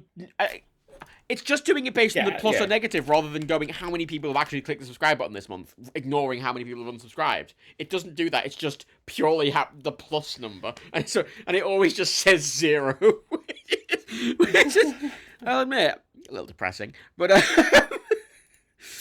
That's not depressing. I mean, you might get a new. All right. You check the channel's backend, Daniel, because it probably went to that email. Oh, okay. This is fun. Oh, you're not even number 1 on Airport Simulator 2014. It's depressing. It's back Someone who's got an actual serious 100% complete long play. Here's the top results. Jesus fucking Christ! Earned it. They earned that. It's only half an hour long. I mean, I'm looking at some of the top videos. I mean, what you got like stuff like Euro Truck and Skate 3. Yeah, but I'm going over ones where you've got loads of views and it's a relatively obscure game. Yeah. Because that's going to be the sweet spots. Oh yeah, Skate 3 isn't. Oh, I've got a year in review. Oh, that'll be it. Yeah, that's it. That's the bastard. Oh my god, send me it as well. Forward it to me. Hang on, it's loading because it's got pictures and it's. Surely you've got access to the Nerd Cubed inbox. I need to be clear here. We have like 70 different emails for like everything. Every single thing is compartmentalized. Total watch time. What do you think the total watch time was? About 2 million hours. Okay. I'll go slightly higher than that. I'll say 350 million. Okay, 204 million. Wow, good instinct, Matt. Matt said 2 million. Yeah. Oh. I think I was thinking total. What am I thinking? John, what was your watch time? 1.1 billion. Well, as I say, it's off not that many views. It's off like 6 views, but you know when your video is how many a views billion then? minutes long. Total views. Well, he's got more videos, so it's got to be higher as well. Come on, total views. Hang on, I need to get the flipping inbox. I just remember it was 1.1 billion because I tweeted about it. Hang about. I need to get the actual email out. And I may also have deleted it, and it's also my inbox is a cocking mess. So discuss something else while I'm finding it. Okay. The other things that it says, it's got total views. Sorry. It's got. Can I just briefly? I'm looking at the back-end analytics on the YouTube studio for the channel. And then the subscribers, Yeah. it's got a green arrow pointing up, and it says 22%. And that's next to the number minus 1.9 thousand. I like to slowly get rid of everyone. Ah, brilliant. It's nice. Fuck it, I can't find the email. I'm just going to go into analytics and figure it out myself. Okay, yes, Daniel, Alright. go on. 18.7 million views this year. Okay. Not bad. No. I'm alright with that. It's somewhere between 40 and 50 million. See, look at John's better at YouTube than me now. Yeah. How many comments received, do you think? This year? Comments? Why can I Yeah. get that? That's John a lot Engage- more. Engagement. John's going to have more higher numbers for everything, I think. Aside from a I don't subscriber think count. so. I don't think so, because the last bit's good. We're going to nail him on. Eh. Is that subscribers lost? No, fuck you. You're gonna nail me on that. No, it's number of best-selling books written. That's... God, every What? day, Lol. every time, right? Every time, like you're like, oh, I think this about this thing, and Daniel's like, well, actually, I think this. I am a Sunday Times best-selling author, so I will have you know. Every fucking day brings it up. Every day. Where the It's fuck such is a the thing new to play, analytics though. is just give me the total number of comments over time. They make Jesus. it quite difficult in the back end, don't they? I like the old analytics better. I don't like the new analytics. So We're just going to let that comment sit there. Makes it difficult in the back end. Yeah, fine. All right. We'll just ignore it. This year, we had 31,690 comments. Here's an interesting thing. Apparently, according to in the top external sources, right, 20% of our external views came from Patreon, right? Then another 15% came from Google search, and another 6% came from a different Patreon link. Yet the top one is com.google.android.play.games at 22%, and I don't know what that is. I don't know if that's What was your number of comments? 31,698 this year. Oh, sweet. Yeah, we're over 100,000. Yeah, obviously. Oh, wow. Well, you've just got people going, well, actually, the Babylonians. I've always Actually, known the no, Babylonians. it's the opposite. It's John, reload is the X button. You haven't reloaded you're 6 parts into the series. Your guns are all empty. John, Press reload. John. So your mic's picking a bit there. Yeah, fix it by hitting Control-Alt-Delete, and it'll fix it. Mm-hmm. LTF4. I straight It's up, LTF4, I want you to know, I genuinely Alt F4'd and killed a game midstream. We Yeah, know! It's fucking hilarious, John. Doing city skylines. I was It asking was about like something to do with the watching water, Grandad fall and someone down told me the one stairs. of the shortcuts for something to do with the water was Alt F4, and I just did it and killed the game. So, this has listed my 2021 achievements. Would you like me to read my 2021 achievements? Is it just a tumbleweed, a little gif of a tumbleweed going across the email? It says, we joined the YouTube partner program. What? No, this is true. We technically didn't. No, we technically did Yeah. because this year, right, we got dropped by our network, so we're finally independent, and as a result, Oh, well done! Congratulations. Yeah, it turning off all the adverts pissed them off a little bit. as a result, though, it confused the analytics because if you look at our back end of analytics, everything prior to us getting kicked out is just missing. John, how many likes did you get? Likes. I don't like know where you, to find John. these. How Okay, many? add likes? one. Add one there. I hate if I'm you, John. reading this, if I'm Take reading one. this right, it looks like 1.4 million. Okay. You win. Of course he wins. There is no scenario here where John is not winning. We got 6. You know, someone in my Discord yesterday asked me, now it's the end of 2021, right? Did I crush it? Did I crush it like Amazing. Spicy told me to? Here's a fun no, one. Bad omen. What's your combined total for the last year? Like versus dislike ratio Oh, I don't know how as to a check percentage. that. How do you check that? If you go into analytics and you go into the see more, you can one of the metrics you just put on the graph is in more metrics and interactions. You can see likes versus dislikes. Analytics. Wait, do it again. Analytics and then what? Then just go to like the see more, so you go into the detailed charts, right? See more, yeah. Advanced mode. And then just click on the big total button, so it's showing you data for all videos, not just like the top few. Yeah. Right now, just add a secondary line to that graph. God almighty. Yeah. Then in more metrics. Then just Become a John more podcast. go to more Likes versus metrics. dislikes, More yeah. metrics, so there's new stuff, and then under interactions, there's likes versus dislikes. Yeah. And then it will give you at the top in the rolled up view in the rows underneath what the likes versus dislikes is represented as a percentage total. Okay. I love it if at this point Dad would say Sorry. is doing none of that. What's your one? 98.1. Suck my fat cock 99.0. Well done. We make better videos. Ah, 100%. There we go. We found something. Is that all the people who've been disliking the Fallout 3 is better than you think video? Mostly yes. It is almost certainly that. That is actually It's it. just 'Cause a load of angry H-Bomber Guy fans being like, how dare you? Yeah, Fallout 3 is many things. For the last year, the like-dislike percentage is 76.3, and Fallout 4 is better than you think is 86.8. Ooh. Which, honestly, I think is very high. I think going onto the internet and saying, I think Fallout 3 is actually pretty good, and having 3/4 of people agree with you at the end of it, I think that's fucking incredible. That's pretty good result. I'll take that. With you, but I still like the video because it was a good video, John. It's well put You know together what's video. better than that, John? Making, out of all your videos, 99% of people agree with you. I mean, that just means you're on the right path.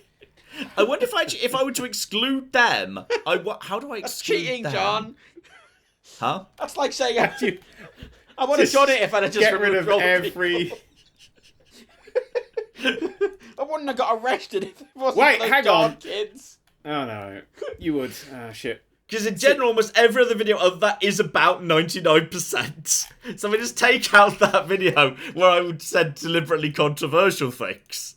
You know, here's I've got... Go on. I've got an interesting one here, though. Oh. Yeah. It says lifetime highlights here at the end of this email. Oh. Days since your first upload, 3,910. Wow. It's a lot. Why don't I have one of those? Quite a lot. Lifetime likes, 20.8 million. Which is alright. But where'd you find this Lifetime email? in the email inbox. What's it called? What's the subject line? Your year in review is here. I want to see mine. Maybe they haven't given it to you yet Probably because you not. suck. But lifetime comments. So I expected on the other. Where's the? Yeah, I expected. What was it? Yeah, I expected a lot less comments than I have. I got 4 million comments apparently. Yeah. I expected less because I had comments off for quite a long time because That's a good point. Yeah. there was no moderation tools, and I was like, "Fuck this." Oh my god! Do you wanna have a guess at how much my my YouTube channel made in the past month? $17. Are you even in the partner program? Yes. Thank you very much, John. I went low number. John went, "You don't have a job." No. I thought you had to be a certain level of active on an ongoing basis in order to John, to I've been in the maintain partner position. program for fucking like 7 years, mate. Get out of here, child. I just kind of assume they'd have kicked Okay. you out of it by now. Okay. In the past month, my YouTube channel has earned 53 pence. Nice. Your last upload was 4 months ago. Do you understand why I'd think, well, surely they're going to kick I'm you out not for that? complaining. I'm just. Your last upload was 4 months ago, and it has under 1,000 views. Shut up, I'm John. surprised you're still in the partner program. In the last month, how much money do you think we made, Matt? I mean, John, fuck it. John, how much money do you think we made in the last month on our YouTube channel?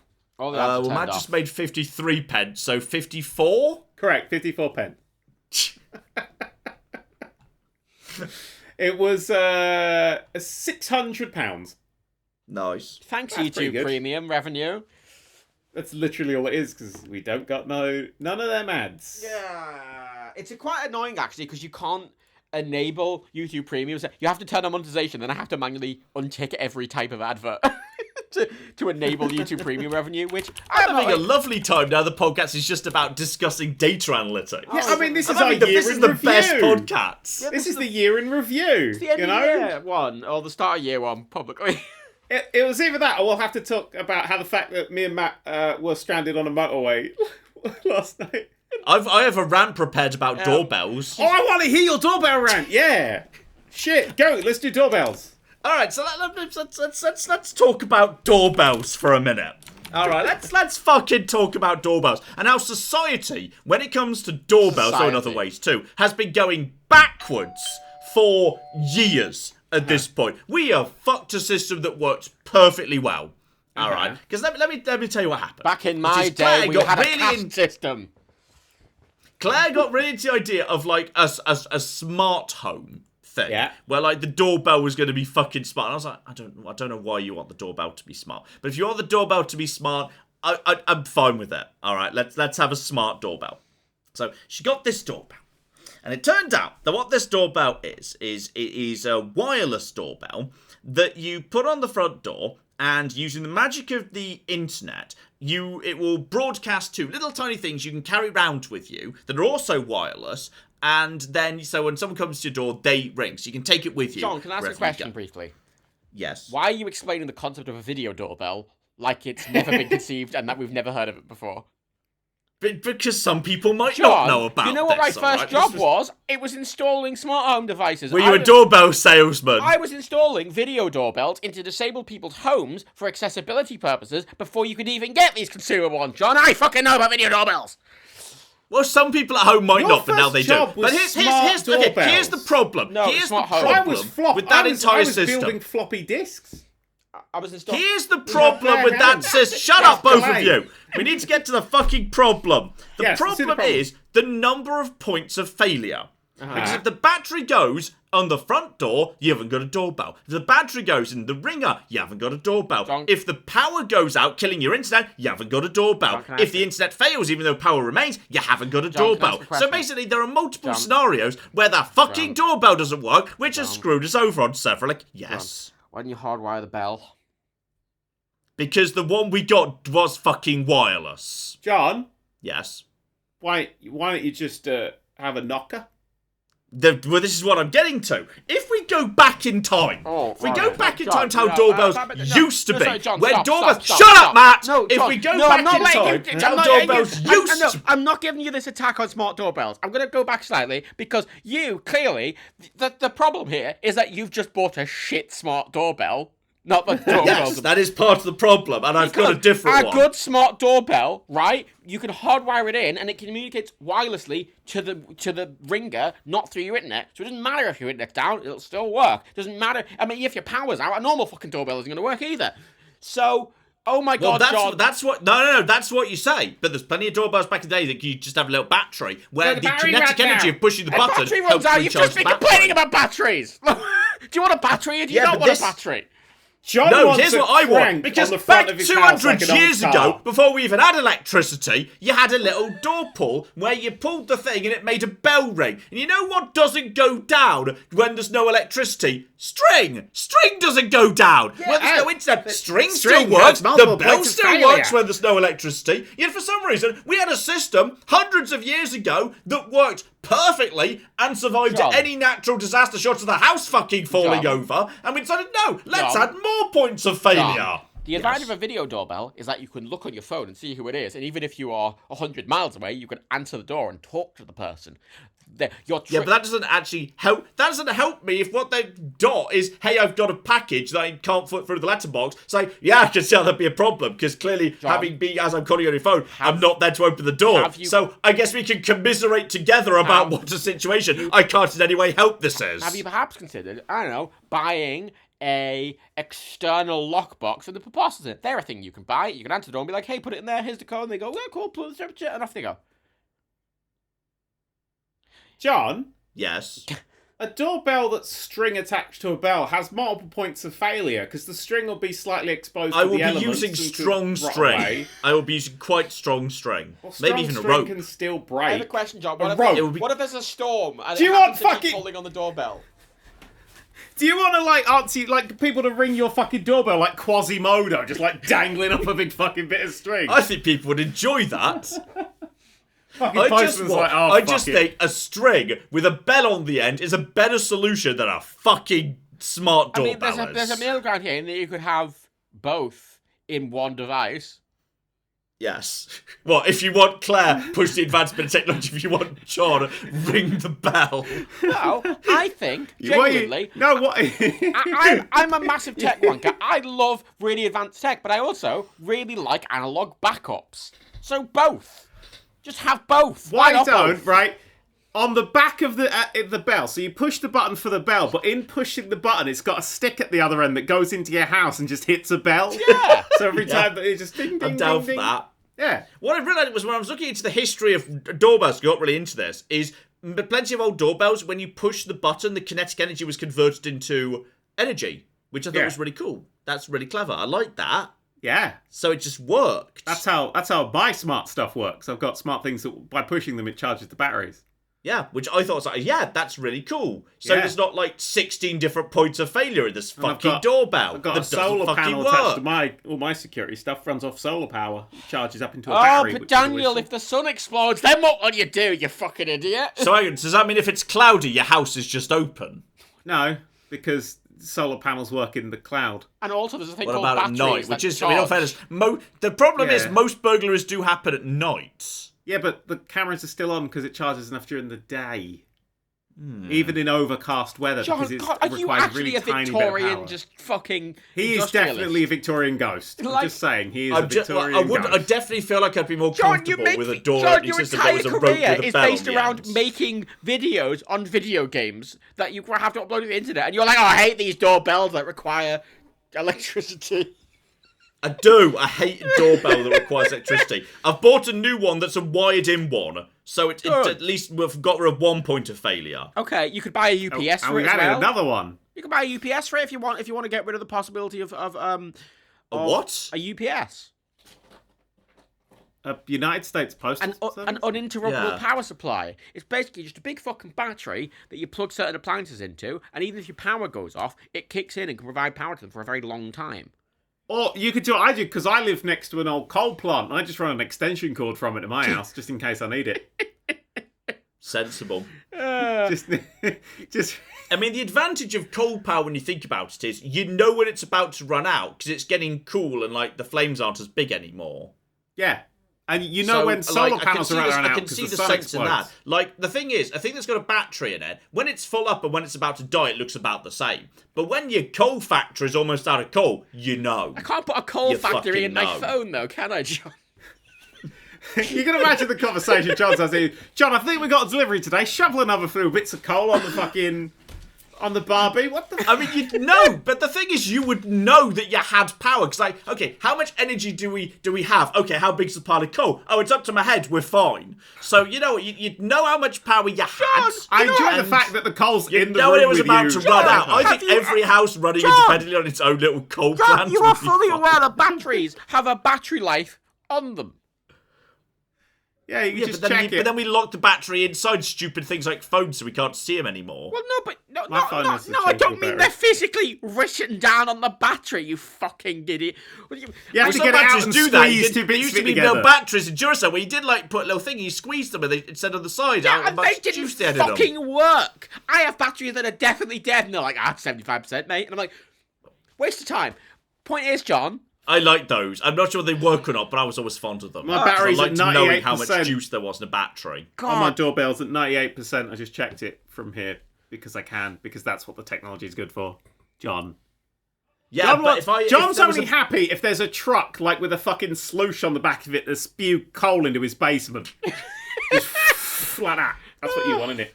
I don't have a basement. Well, where are you putting your coal in, John? Where the fuck are you keeping the world's I'd dirtiest rock? have to add a basement. Yeah, basements are really expensive. Yes! I didn't have a basement. I was really sad about it. So when we had a build around recently, because one of our walls wasn't quite a wall, don't ask. But we had to finish a wall because it wasn't quite done. I asked, just Did it have a point how of much would it failure? cost? How much would it cost to like put a little basement in? It was like 50, 60 grand for like one tiny room. You have to dig out the entire under your fucking house and put supports and shit in. It's fucking soil. Just a man with a shovel. John, how the fuck does that come to John, 60 the grand? problem is there's a house in the way. Isn't Also, there? There's a big house. sorry. Rewind slightly. Do you think everything under your house is soil forever? It's just a house sitting on soil. I'm going to be honest, I don't really know what's John, under where I Yes! live. We've come to the natural conclusion of the podcast. John's going to try and work out how houses stay up. Or, better yet, how geology Look, works. I can stand on soil, I don't sink. So it's John. like basic principle. John. Yes. There's soil. Yes. You have topsoil. You have some soil below. You know what's below that most of the time?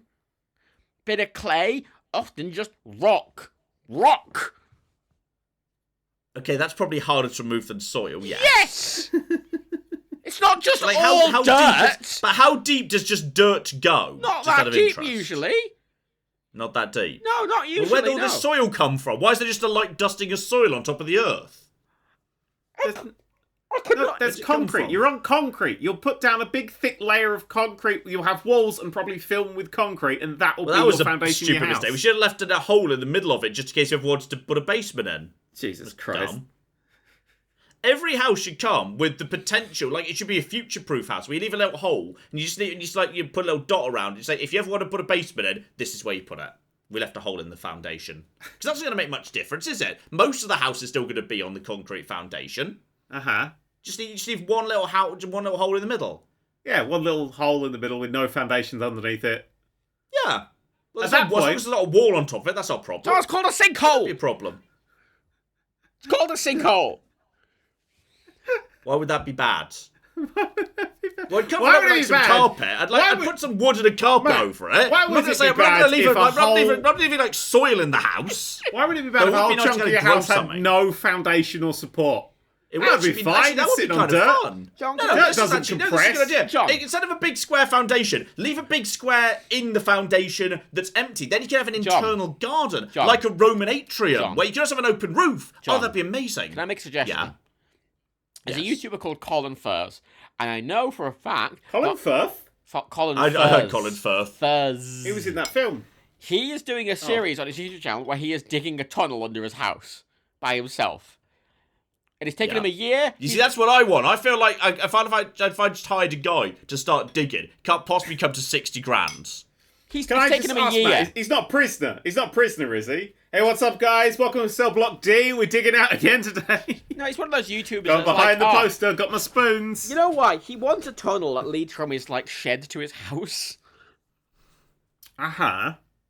Actually, that's a good point. Why would you ever build a basement under your house when it sounds that's complicated? Why not just at the side of your house or just outside your house so it's not on the foundation? Well- just dig down there well, to get if- round if- the if I foundation. go back then to Co- undermine your If I foundation go back to with the Colin Furze building. briefly, the tunnel is to connect his house to his shed and to his underground bunker that he built in his garden. Which is effectively just a basement, but outside. You see, no, this is it. I found the solution. I don't want to have to drill a hole through the foundation. But if I was to dig a hole just beyond the foundation, outside it, and then dig under the foundation, I've still got a basement. I need to step outside to get to the stairs to it. Fine, whatever. It's a small price to pay. I have a question. I do enjoy that John is kind of, I always say Victorian ghost, but currently today he feels like he's imbued with the spirit of a First World War trench digger. Just, how hard can it be to dig a big ditch and then fill up the top bit and make sure it doesn't cave in all the time? Yeah, make sure there's no They've been water doing this in for there. thousands of years. Mining goes back pretty much as far as recorded human history. You know how It can't many be people that die hard. in mines, John?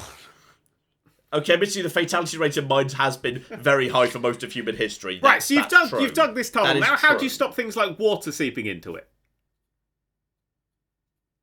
I wrap it in a big tarpaulin. It's gonna Oh be a yeah, big no, that's it. tarpaulin. That's it. Big tarpaulin. That's what I was waiting for. Yeah, you've nailed it, John. Big tarpaulin. Big tarpaulin. Yeah. Just drape a big tarpaulin over the top of it, and then just put the dirt Yeah, on. I'll just glue it. I'll just glue Like it a in place pond, or something. like you would do a pond. I was about to say nail it, but then you've created a hole John? in the tarpaulin that John? water could get through. John, what about water that comes in from the side of the tunnel?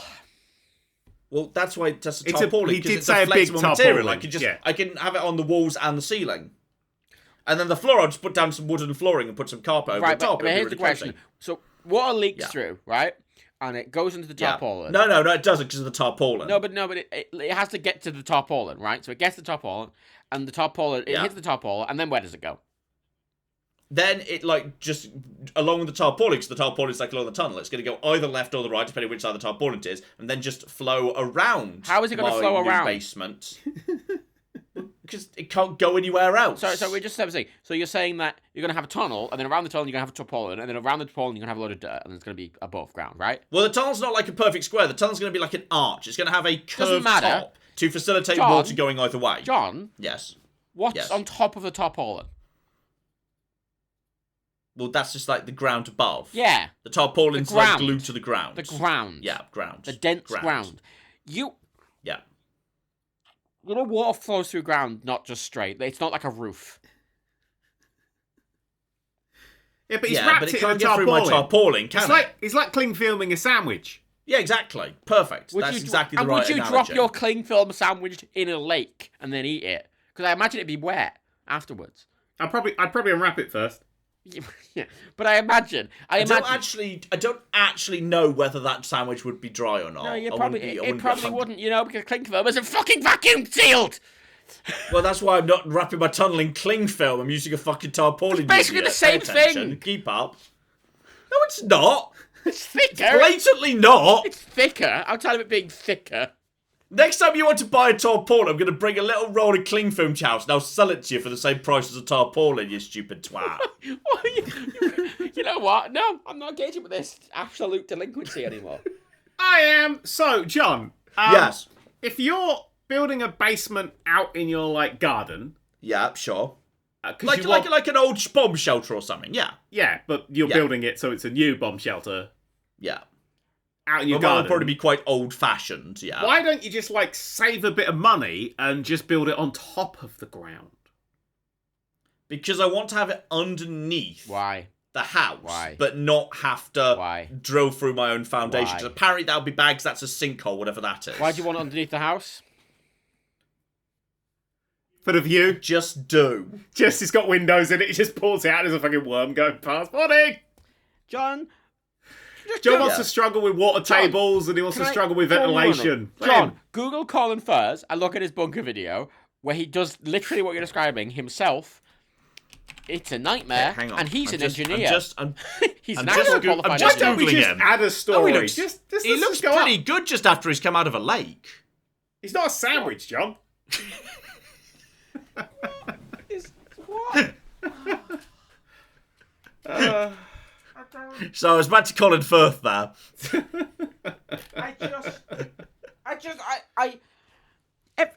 God, That was a good scene with him coming out. I'm just going to say it now. Coming out of the lake, that woke things in me. Don't talk about it. Yeah. Yeah. Whenever John, you describe to me anything ever, you just sound like genuinely like the Victorian ghost is a genuinely good thing. Like you just sound like. And I'm constantly impressed you work in a really modern technological industry when your entire existence. I've worked in various modern technological industries. Yeah, when your entire existence seems to be dictated by the fact that you don't know what a fucking electricity is or how buildings work. Oh, come on, that's not fair. Electricity is quite complicated. No. It's really not. No, we're not. I mean, the fucking hell, the idea that just like energy can just be put on like a bit of copper and it goes from point A to point B. We're not as we asking control for it. That's fucking we're wild. We're not asking for a detailed fucking explanation of the specifics of electricity that a full electrician would do, but at least the base level of how something works. It's a thing they found before they invented telly, so they had no way of looking it up. So you want to know my understanding of electricity? Oh, please. Oh God, no. Please. Desperately no.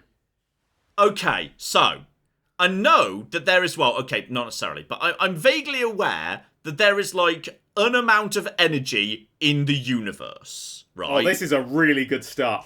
And it's fuck tons of it, but like you can't really create or destroy it. You just make it go from A to B, right? Yeah. Vaguely. I mean, that's my start. Okay, shut up. That's my starting point. So your starting point and how the concept of electricity works is the fact that there is energy universal in the universe. entropy. Well, Yes. entropy is the degradation of systems, not the maintaining. Universal de-entropy.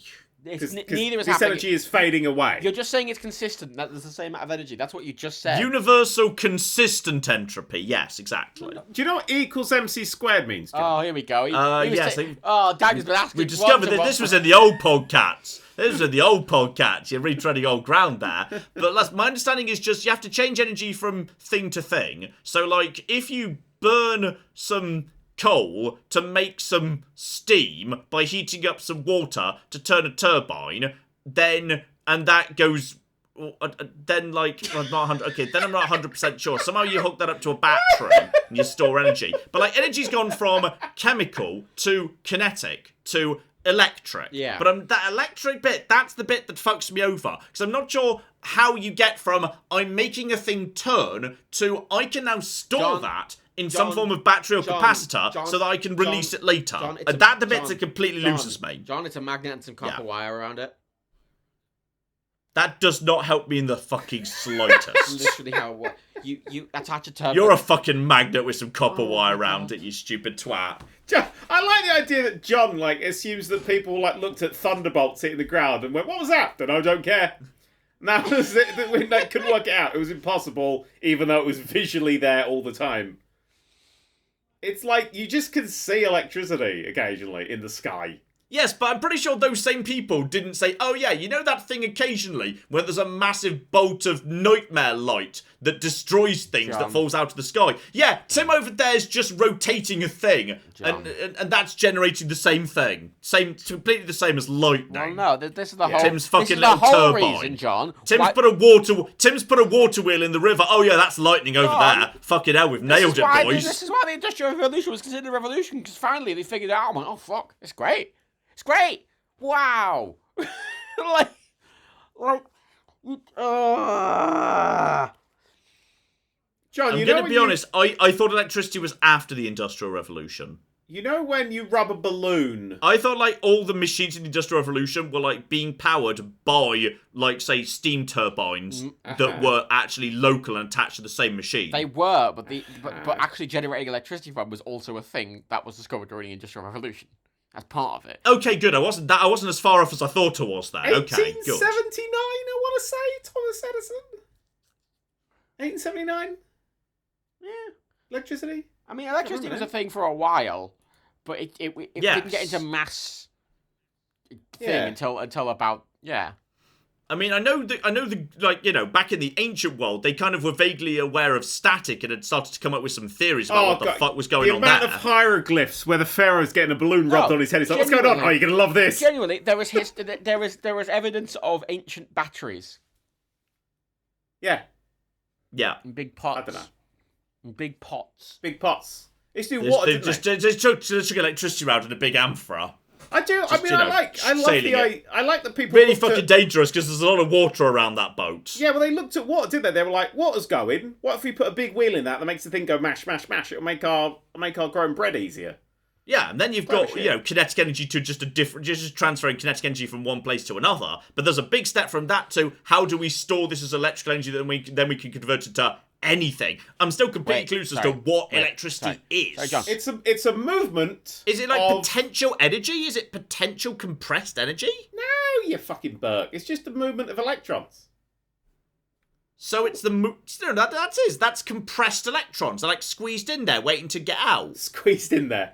It's like excited electrons all shoved in one battery, then you let them out bit by bit. Atoms are basically nothing. They're basically empty space, even if they're really compressed. You're like 99.9% blank space. Ah! I mean, this is like that. This is why. Tell me you're lying. This is why black holes can be so dense. I'm lying, John. Black holes. The whole idea about black about holes. To fall apart now. The whole idea about black holes is that they are. I'm more worried now than I was when I saw a fucking Cessna overhead the other day. All the space, even in between. I saw a fucking Cessna. I waved my fist at it. John, I love you, John, but honestly, I can't express to you how angry you make me. Explain with finger puppets what electricity is. What actually is it? Wait, just want to say, John, if you removed all the atoms from everybody on the planet, just the atoms, so none of the space, and put it together, it would be smaller than a dice.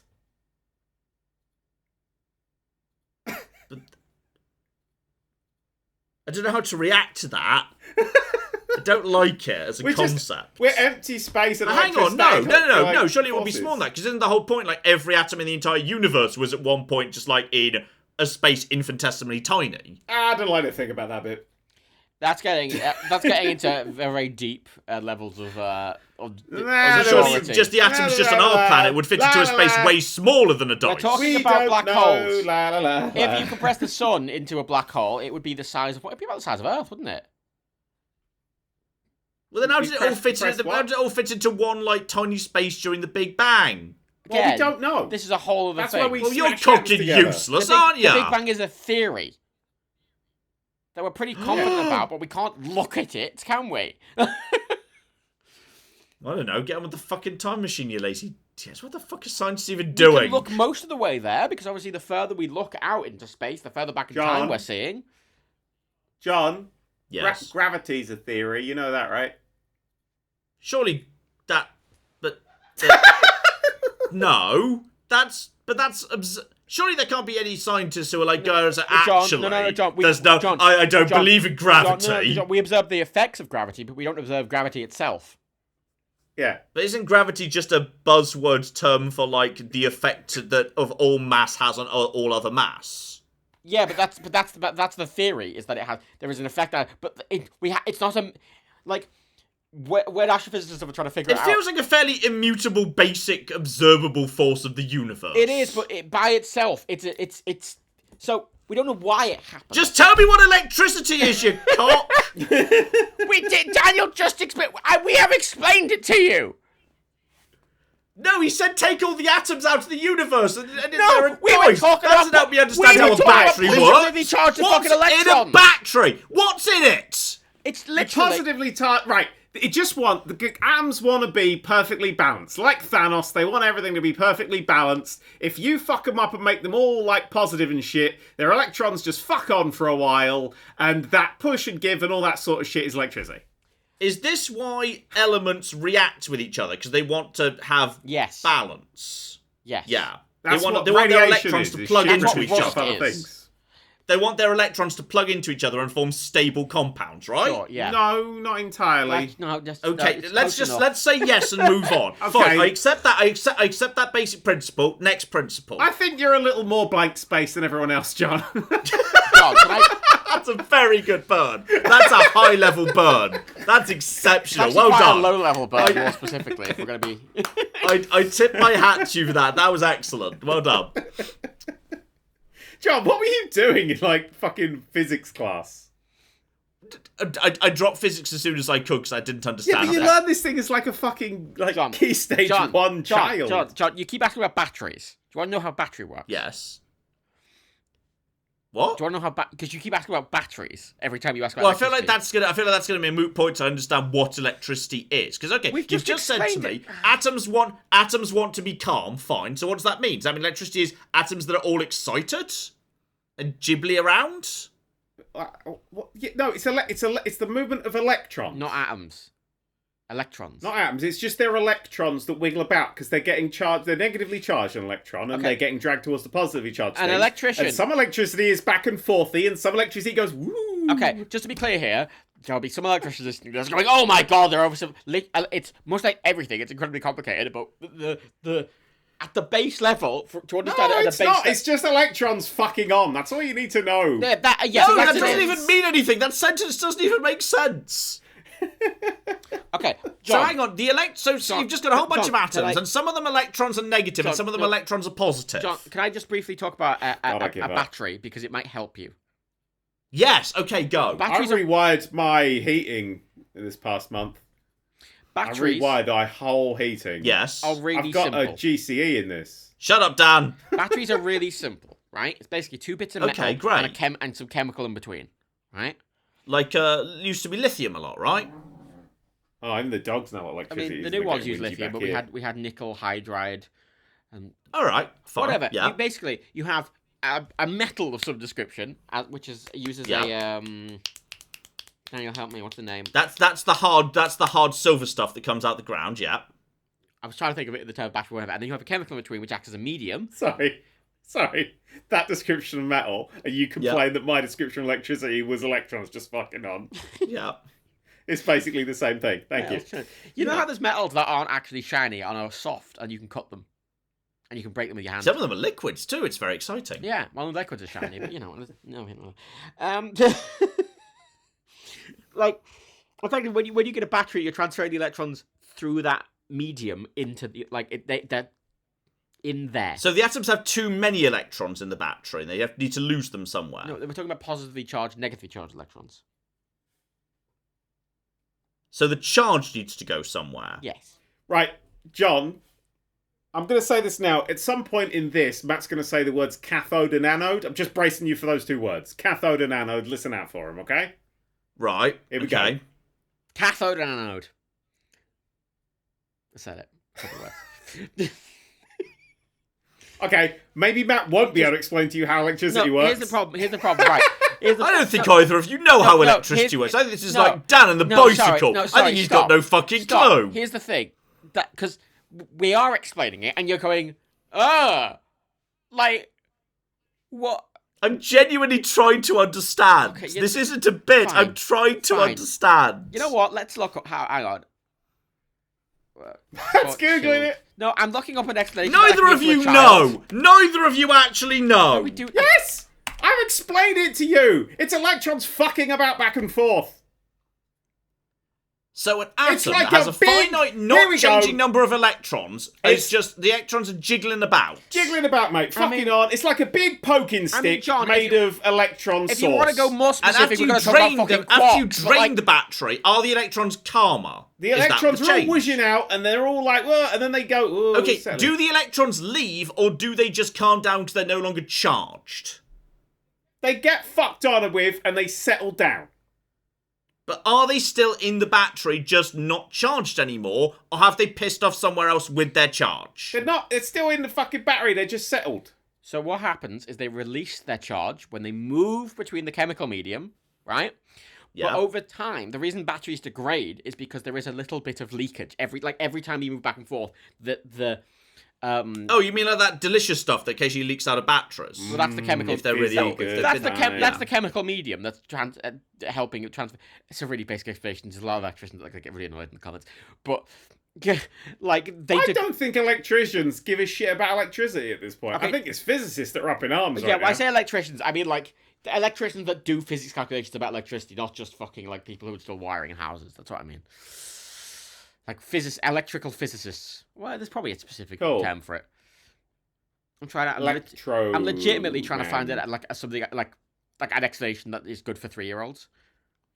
How do you make this charge that's just been removed from the electrons that are no longer jiggling and are now calm? How do you make that go along a copper wire? How do you just make Does it itself, jiggle mate? charge Does it go itself? along metal? It's like pass the parcel.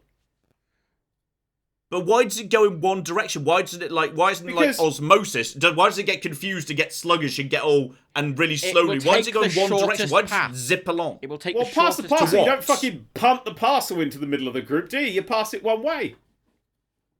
So it's being pulled. When you plug something in, you're effectively pulling electricity. You're completing a circuit. Because electricity. You have to complete a circuit. It has to be round. You have to have it go all the way around.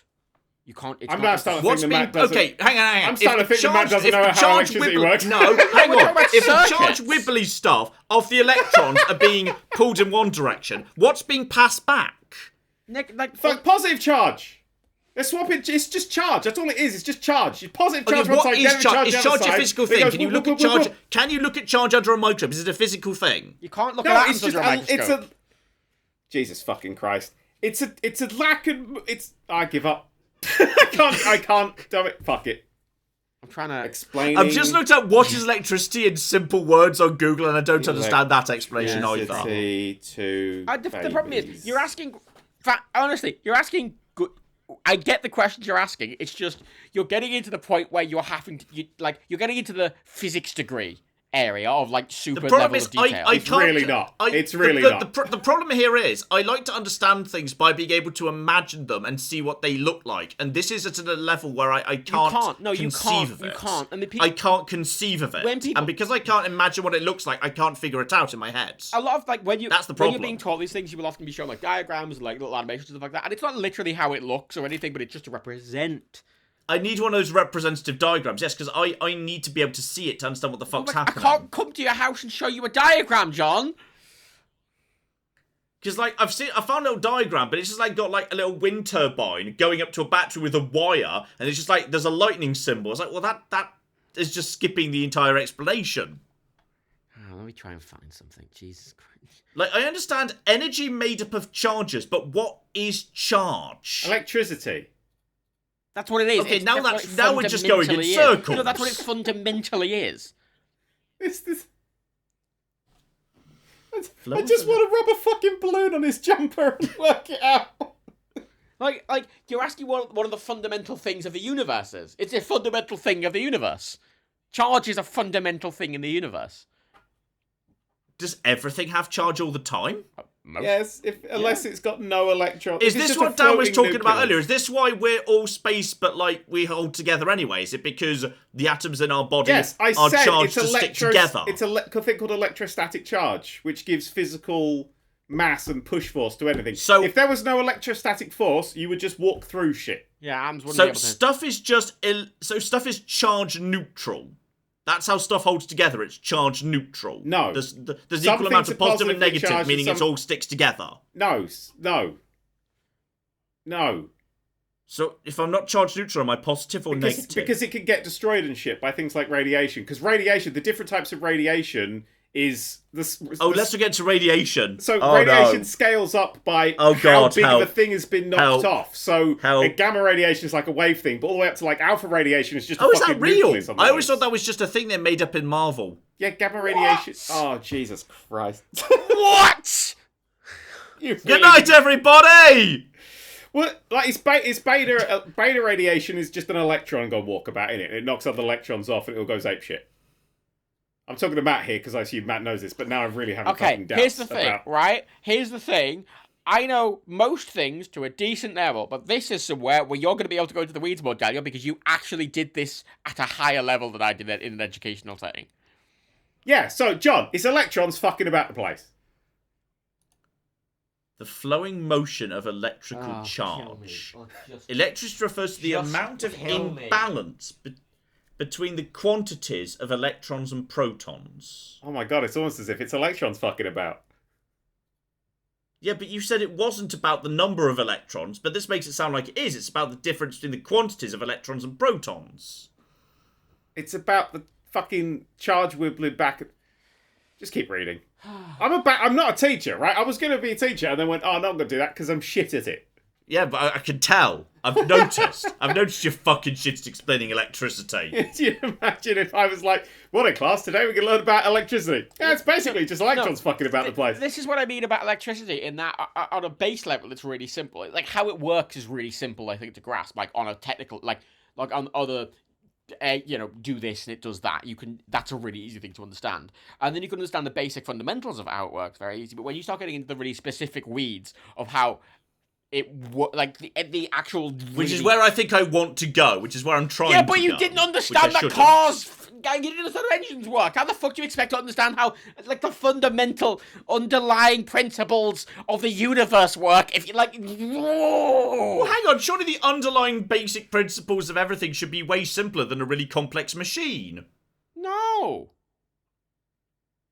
Yes? I must admit, I didn't know how a bike worked. What?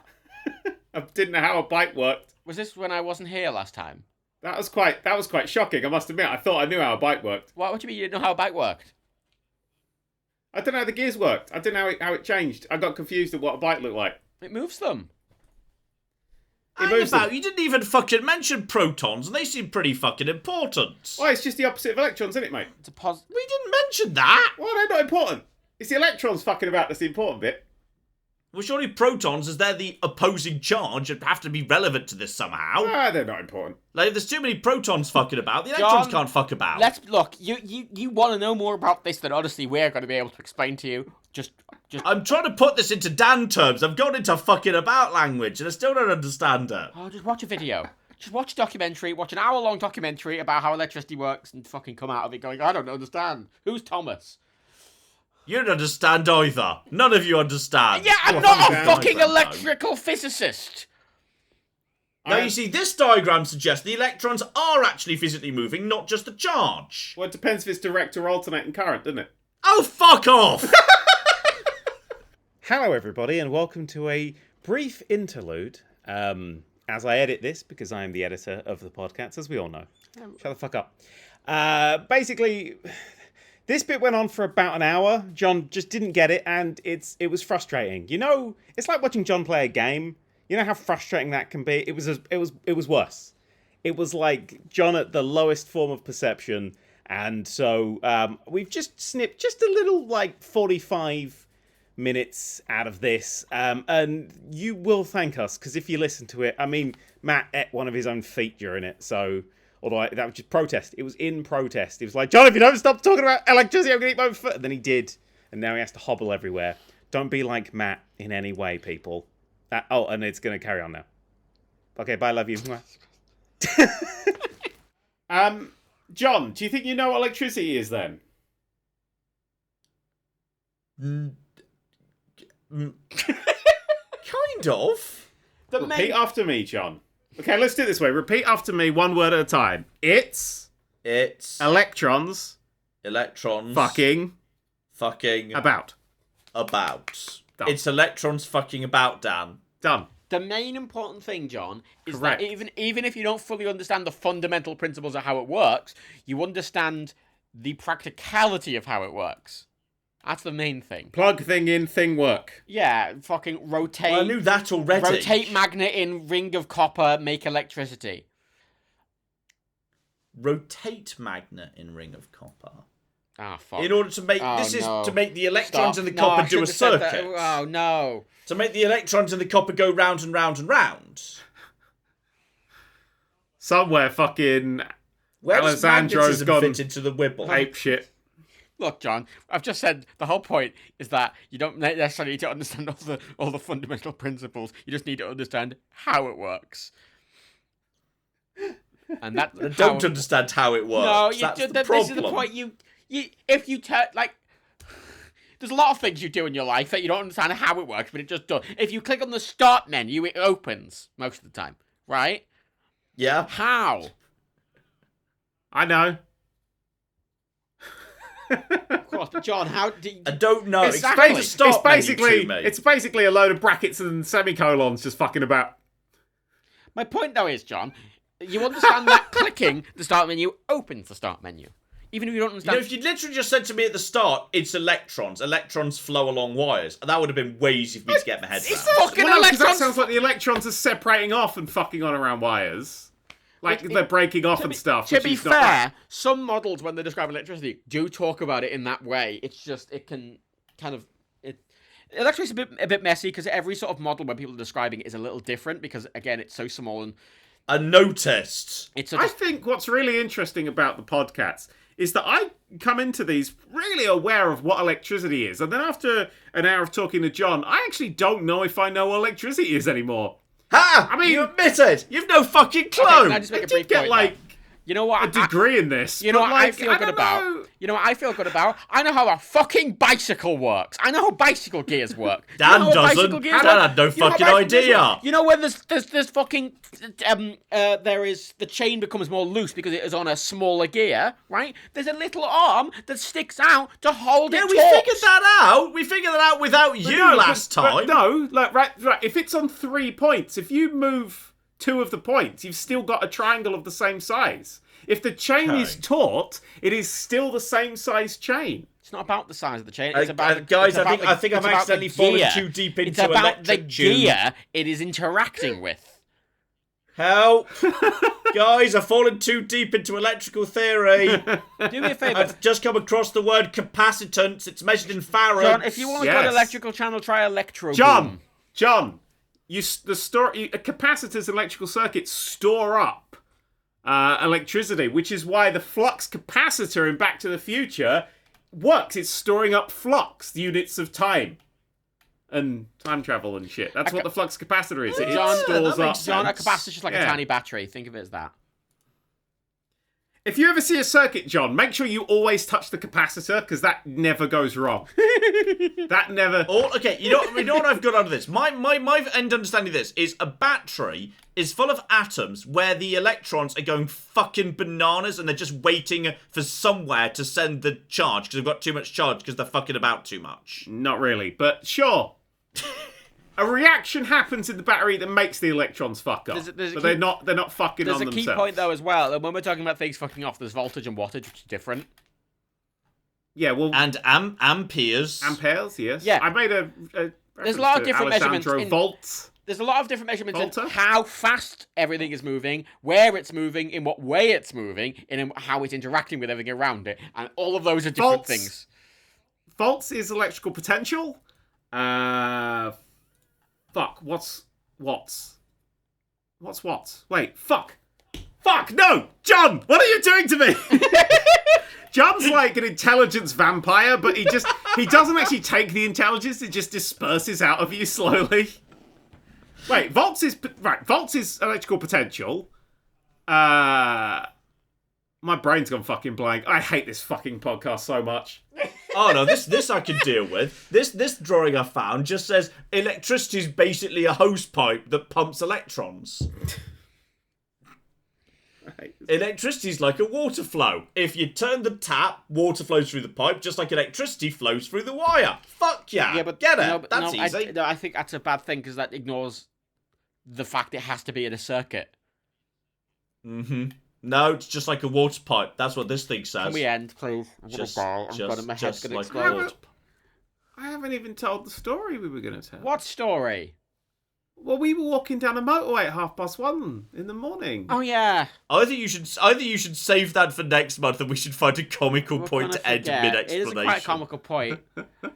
In the cold on a motorway at 1 a.m. cold, of being like, oh, well, how do we get anywhere? And all the roads have We the had a lights really on. clever idea to see a really late showing of Spider-Man because we wanted to see Spider-Man, and we saw Spider-Man, and then couldn't get home.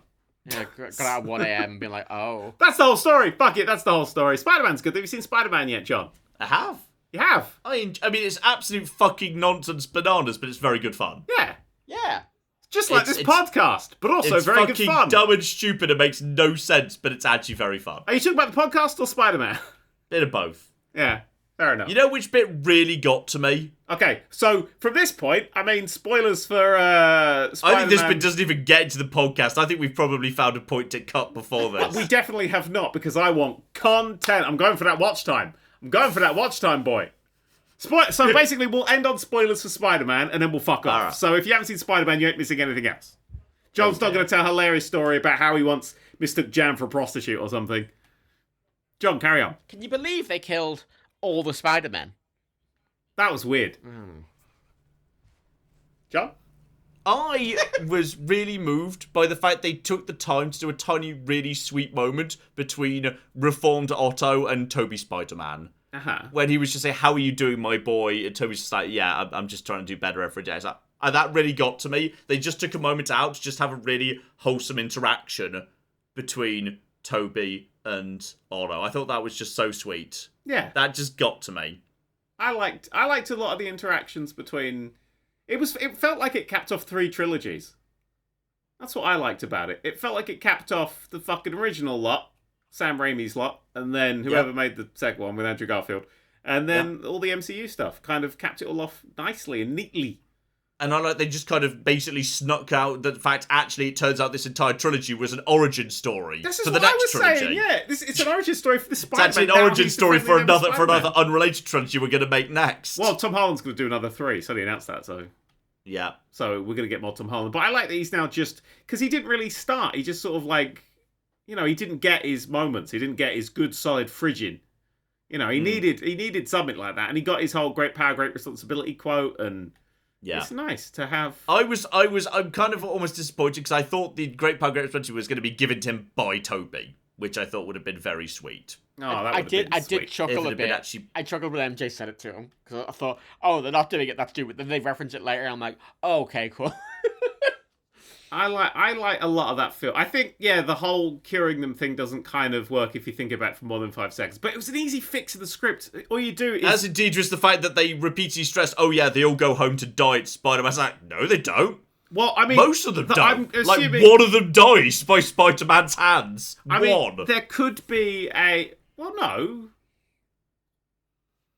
2... No, yeah, Several one. of them accidentally kill themselves or choose to sacrifice themselves for the greater good. Yeah, Green Goblin... Only Electro gets straight up murdered by Spider-Man. Green Goblin stabs himself because Spider-Man jumps out of the way. Yeah. Yeah. Spoilers. Dr. Octopus goes good and drowns, chooses to sacrifice himself to stop the save machine. thing. Sandman, I thought Sandman survived. blows away in the wind, and it's very unclear whether he's dead or not. Yeah, I couldn't remember what happened to Sandman because there's like 85 bad guys in there. He I think just he's like- says, he just says, I'm sorry. Toby says, yeah, he just says, I'm sorry, then blows away in the wind. But it's kind of unclear whether he's letting himself fall apart because he's dying or whether he's just going to do something else. It's kind of Lizard, I unclear. don't fucking remember. Not a fit. I thought he got turned back to normal. I thought he got fixed. I thought he got punted off a building. Yeah, I can't even. I thought he was fine at the end of that I one. Electro genuinely- got fucking exploded. I could not even remember that he existed. Like, I saw him I'm going, looking who it the up. fuck is that? Like, I forgot about it completely. He did, the CGI lizard looks so bad 'cause it looked bad at the time. It looks even worse now. So that was kind of hilarious. Also, the lizard had nothing to do. He just sat there and did nothing the entire story. Yeah, he just stayed in the Like, van. literally to the extent where they had to explain he wasn't in the rooms. They didn't want him to be with the rest of the village. But it's like, oh yeah, we yeah. just left him in the van. He fixes the lizard. We just left one of the characters in the van. We left the expensive CGI character in the van. It's easier. We decided we realised we had nothing to do script or plot wise to do with the lizard, so we left him in the van downstairs. He won't be in this film again until the final fight. They would have fucking Rhino in his big the Rhino from the post credit scene of Amazing Spider-Man 2 would have had more to fucking do. Yeah, he would have done. Yeah. I mean, yeah. Then we could have had a Sinister Six. That was, yeah. I quite liked how Andrew was so sad he only had to deal with the Rhino when all the other Spider-Man got to fight aliens. Excellent. I like this constant, self-depreciating jokes of going, oh, I'm the shit Spider-Man. He was Spider-Man 3, and he always is Spider-Man 3, but that's okay. Someone's got to be Spider-Man 3. I just liked how they kind of also did him as being by far, like, the geekiest, nerdiest Spider-Man. Yeah. Given he did have, like, you know... I think he had like a... Did he have a job at Oscorp? Or yeah, he did. Yeah, he worked at Oscorp. He seemed to be more... He was a bit more technical anyway, so I like that he was actually more into that shit. That was kind of cool. Yeah. That was his thing. It was, yeah. I can't express how much I enjoyed the whole joke about Toby firing the webs out of his actual wrists. I didn't think they were going to address that, and they did. So they just acknowledged it, then just moved straight on because they didn't have time for it. Great, do it. Yeah, love that. It was lovely... because I was saying that the fix you could have done for that script, instead of curing them, you give them a last request. You let them kind of go out on their own terms. They all understand they're going to die, and they all sort of relent a little bit, and they get a request. And you just give, Doc Ock just kind of, you give him, Toby takes the arc reactor technology back with him, so the power of the sun in the palm of his hand is a thing that actually gets put in that world. So that's Doc Ock's work then carries on. Doc Ock's, not his work really, but his dream becomes a reality in that future because Toby's smart enough to keep doing that sort of thing. And then you've got fucking Green Goblin just wants the goblin out of his head, just in that last moment, just take it out of my head, and it will still have the same death, but it will be just him. It won't be tormented forever and ever, and it will just be just that moment of victory of getting rid of him. And you can do that for all the characters, except probably Lizard, because I can't remember what Lizard's deal was. It's just Lizard, didn't he? Not a fucking I just like how much of a Spider-Man story it is. I like, normally Spider-Man's thing is he gets told at the beginning of the story, hey, do you want to do what's right or what you want to do? And he says, I'm going to do what I want to do, so shit goes bad and he suffers for it. Yeah. But in this one, straight away he was said, do you want to do the easy thing or do you want to do the hard thing that's right? And he said, straight away, I'm going to do the hard thing that's right. And he gets fucking punished for it anyway, and has to keep doing it. But it's like a fucking Greek tragedy. No, but that's the absolute genius of that script. That's why I loved it so much. Was that he, your critical midpoint when Aunt May gets fucking exploderized. Like her words to him aren't new. They're not like a change in him. They're sort of a kind of you're doing the right thing. Like I'm dying / dead, but like and technically this is all your fault, but this is fine. You're doing the right thing still. You keep going this way. Me dying here, because when Uncle Ben dies, it's always this was your fault. Yeah. You fucked this up and you've got to learn to be better. This was you're doing it right. You're the Peter Parker that at this point in your arc is actually on the right path and doesn't need to change. Yeah. But you just need to realise that this is the shit that can happen. That resolution... No, shut up. That resolution plays off at the end when he realises he sees the cut on her head. He sees the plaster on MJ's head and goes, actually, I'm not going to hang out with these guys anymore because they'll be in danger and I don't want that to happen. And so his arc isn't... His final responsibility is to not go off with the love of his life. His final responsibility is to separate from those people to protect them and to give them up so they can be happy. Such a classic Spider-Man story. I will say, though... It's a total inverse. That's the thing. It's a total inverse of a Spider-Man story that becomes a classic... It's the alternating current Spider-Man story versus the direct current Spider-Man story. Oh, fuck off. No, there's the thing. Right, so you said that he didn't fuck up in this film, like he's doing... But he did. He did. Did he? Well, yeah. Well, he starts off by fucking up, but then his response is to try and fix it. Yeah, but like, he wants to do the responsible. I'll be honest, it wasn't his fuck up. It was Doctor Strange's fuck up. Who was like, I feel like Doctor Strange was definitely wrong saying this is your fault. Let's fucking he just should have been like, oh, have you tried anything else first? It's Doctor Strange's fault. I do agree. And Parker in that film is a child. Like a literal child. Doctor Strange should have gone, anybody you want to remember is Spider-Man before I just get into this fucking red tape? Not even that. His speech going, you asked me to hypnotise the entire universe before calling the school. Why didn't you ask that beforehand, Stephen? What's that about? Why would you wait now? Doctor Strange makes terrible decisions too. His thing is I make terrible decisions. Stephen I Strange mean, yeah, doesn't make a lot that's of his- terrible decisions. That's his character trait. Is he is an impulsive idiot, But he's but an adult. he's also a genius. But he's still an idiot. Yeah. If you want to be friends with somebody, would it Adults Doctor can be Strange even or Peter bigger Parker? idiots, as I proved whenever we discussed, technology. God, spend 5 minutes with Doctor Strange, you'd ruin him. You would. Maybe that's what the evil Doctor Wait, Strange maybe is. I don't know how magic works. How does that's- time magic work? That's Holy the shit. evil Doctor Strange in the Multiverse of Madness. It's just one that's talked to John for a while. this is the question. It's just like I realised nothing makes any fucking sense. I don't know how time In the works. post-credit scene, is that evil Doctor Strange in the post-credit scene? Is that the one from Multiverse of Madness, or is that a different one? Do we think? That 100% is like Strange Supreme. That is from definitely from Multiverse from, of Madness because from that was a What If. trailer for Multiverse of Yeah. Madness. Well, no, but I mean. You mean from What If? What If? Yeah, that's what. What I meant. If? From What If? No, Yeah, I it's think gotta it's going to be a different It's gotta one. be. I think it's a different one. It's going to be a very. I think it's going to be a very similar one. I think it's going to be very similar, but I think it is going to be a different one.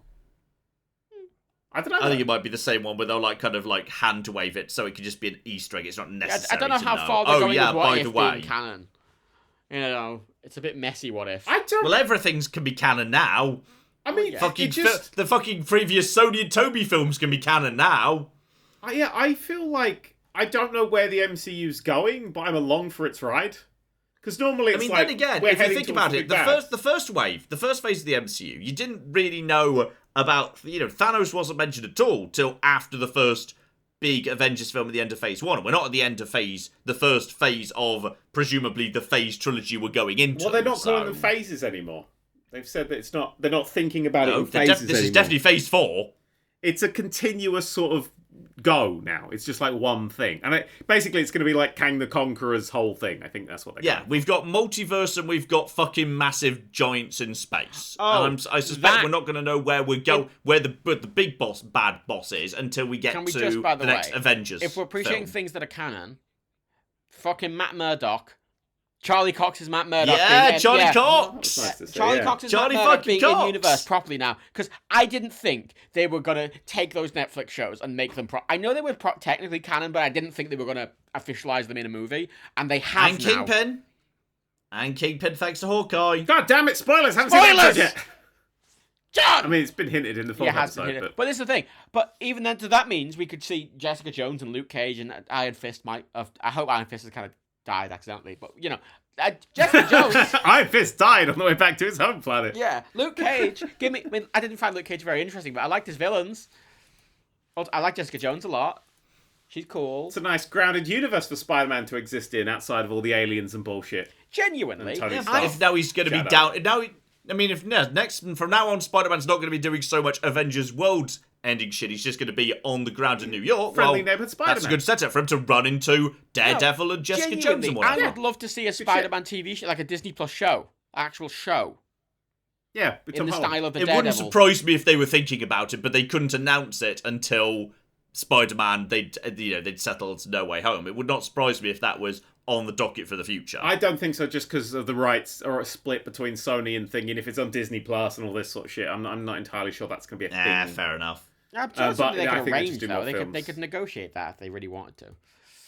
I mean, it's a real. I think my favorite thing about that film was if you go back in time to yourself, and after watching the first Tom Holland film, go, yeah, you know what, May? Yeah, she's gonna get killed by William Dafoe's Green Goblin from the Tobey Maguire Spider-Man films. It's so fancy. You'd It's probably- ridiculous sounding and amazing, isn't it? Assume you've gone mad. Yeah, it was absolute fan service, and you know what? Fan service that actually develops characters and does stuff. It felt like a is really good the fan best fiction. fucking shit. It can be good. I mean, I think Endgame worked, and I think No Way Home worked. Yeah, not on like a structural level. You think about it for 5 seconds and it falls You apart. know what that film was? You know in Star Trek Generations where they have that, they come up with this awkward contrivance for Picard and fucking Kirk to just hang out and Yeah. do shit. The Spider-Man film felt like that, but good. Like they actually did it properly, whereas the Picard and Kirk was just like, oh, he's here now. Imagine if Spider-Man was like getting beaten up by all these villains and suddenly like Toby and Andrew's ones just come along on horses, just going along. Spider-Man on a horse. And then Toby dies, and then fucking Tom Holland buries him under a pile of rocks, like next to the fucking Hudson. I tell you what, I did think they were going to kill Toby. I know. I was absolutely convinced. Toby's dying, and his last words are going to be the great power, great responsibility speech, passing it on. Yeah. I 100% thought that was what was going to happen. I did enjoy Toby being one to help Tom Holland. I like that it was a Peter Parker story about Peter Parker. Yeah. It was a good story. I enjoyed it thoroughly. And if you have not seen it, we've spoiled it for you, so you shouldn't have listened I want to it. say as well, right, the Andrew Garfields.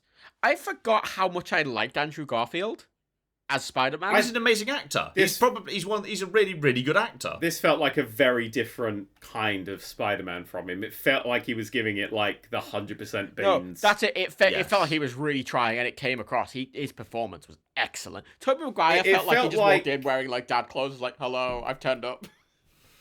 Yeah, but that's why I Well, he's the old man helper Spider-Man now. He's the Zordon That's not a Spider-Man. complaint. That's not a complaint. I really liked how much Andrew Garfield clearly tried. I mean, okay, let's be honest. As nice as it was to see Tobey Maguire, he is the actor with the most limited range going on in that group. Okay, so he is not the biggest most complaint. varied Biggest talented complaint. actor. 0 out of 10. No black Spider-Man suit. No Venom. There was a black Spider-Man suit. No, like I want like Venom was at the end. I want Tobey Maguire dancing around with his fucking emo hair looking ridiculous. No. Look, they literally left in a post-credit scheme the confirmation there is now a little Venom parasite in this universe. How does that work if they sent everything back that made... It doesn't matter, let's not think about it. So, it's fun, fuck it, I don't give a shit. I want to watch a film and be entertained. Like, if there's actually something entertaining, you can get away with certain things. If you think about it, you go, ugh, like, who gives a shit? Like, I had a good time. That's all I want from a film. But I was happy with Toby. I like the fact they actually also did the whole. They didn't like say, "Oh yeah, me and MJ, we are the best ever." Wham wham wham wham. It was just like, actually, you know what? It's been kind of tricky, but we've made it work. So, okay, that's really, it's really nice that they actually characterized him as. You know what? That's an adult relationship that's been going on for decades, and they've acknowledged. You know what? Sometimes adult relationships are tricky and they take a bit of work, but you make it work, and I like that because you don't often get that in films. In films, often. Relationships and romance are seen as like, you know, true love, passion, etc., etc. And it was really nice just to have someone say, you know what, I'm still with my partner. It's been hard work, but we made it work. I'm going to disagree on that front, John, because I genuinely think that one of the most realistic relationships I've seen has been in Hawkeye. Hawkeye and his wife actually talking about shit. No, we do like Hawkeye's wife in this house. That's true. Hawkeye's wife is fun. That is an adult relationship to me. That's like, oh, I'm doing this thing, and like she's aware of everything, including all the dark shit, and she's still there. Like, there's no hidden things and secrets and surprises. That's a relationship that works. Yeah, the only bit I don't like is it kind of makes it feel like because he does all the Avenger stuff, therefore she just kind of has to do it too. She doesn't have her own shit going on. Yeah, but I think that's part of the relationship. If somebody's in that sort of higher power state, if the relationship can survive sort of that shift in power, because that's what a relationship it starts out as. You find where that power is and where the sort of the different levels come in, and you either adapt to that and carry on, or you don't. And I want to know what her shit is. Like, was she a field agent for S.H.I.E.L.D. or something? I don't think she was anything. I think she's just a nice person. I just think she's a person. I'd be disappointed if she was anything like that. I think like she is just somebody who was like, okay, if I'm going to date this superhero, that's going to come with some baggage, and you know what? I can deal with that because we're going to communicate and we're going to talk through this shit, and we're not going to keep anything from each other. Because any other show would have Hawkeye going, oh, the Ronin, oh yeah, and she's like, oh, I wonder if we'll ever find out who that is. But he's like, nah, fucked up, and she's like, oh, you fucking idiot, go get your suit back. Because she was like, yeah, no, I totally get that. I was gone. Yeah, you should. I mean, if Rebecca ever vanished and I went on a killing spree of villains and Rebecca came back, Rebecca would understand. Would you understand? Who are you killing? Tories. Yeah. Yeah.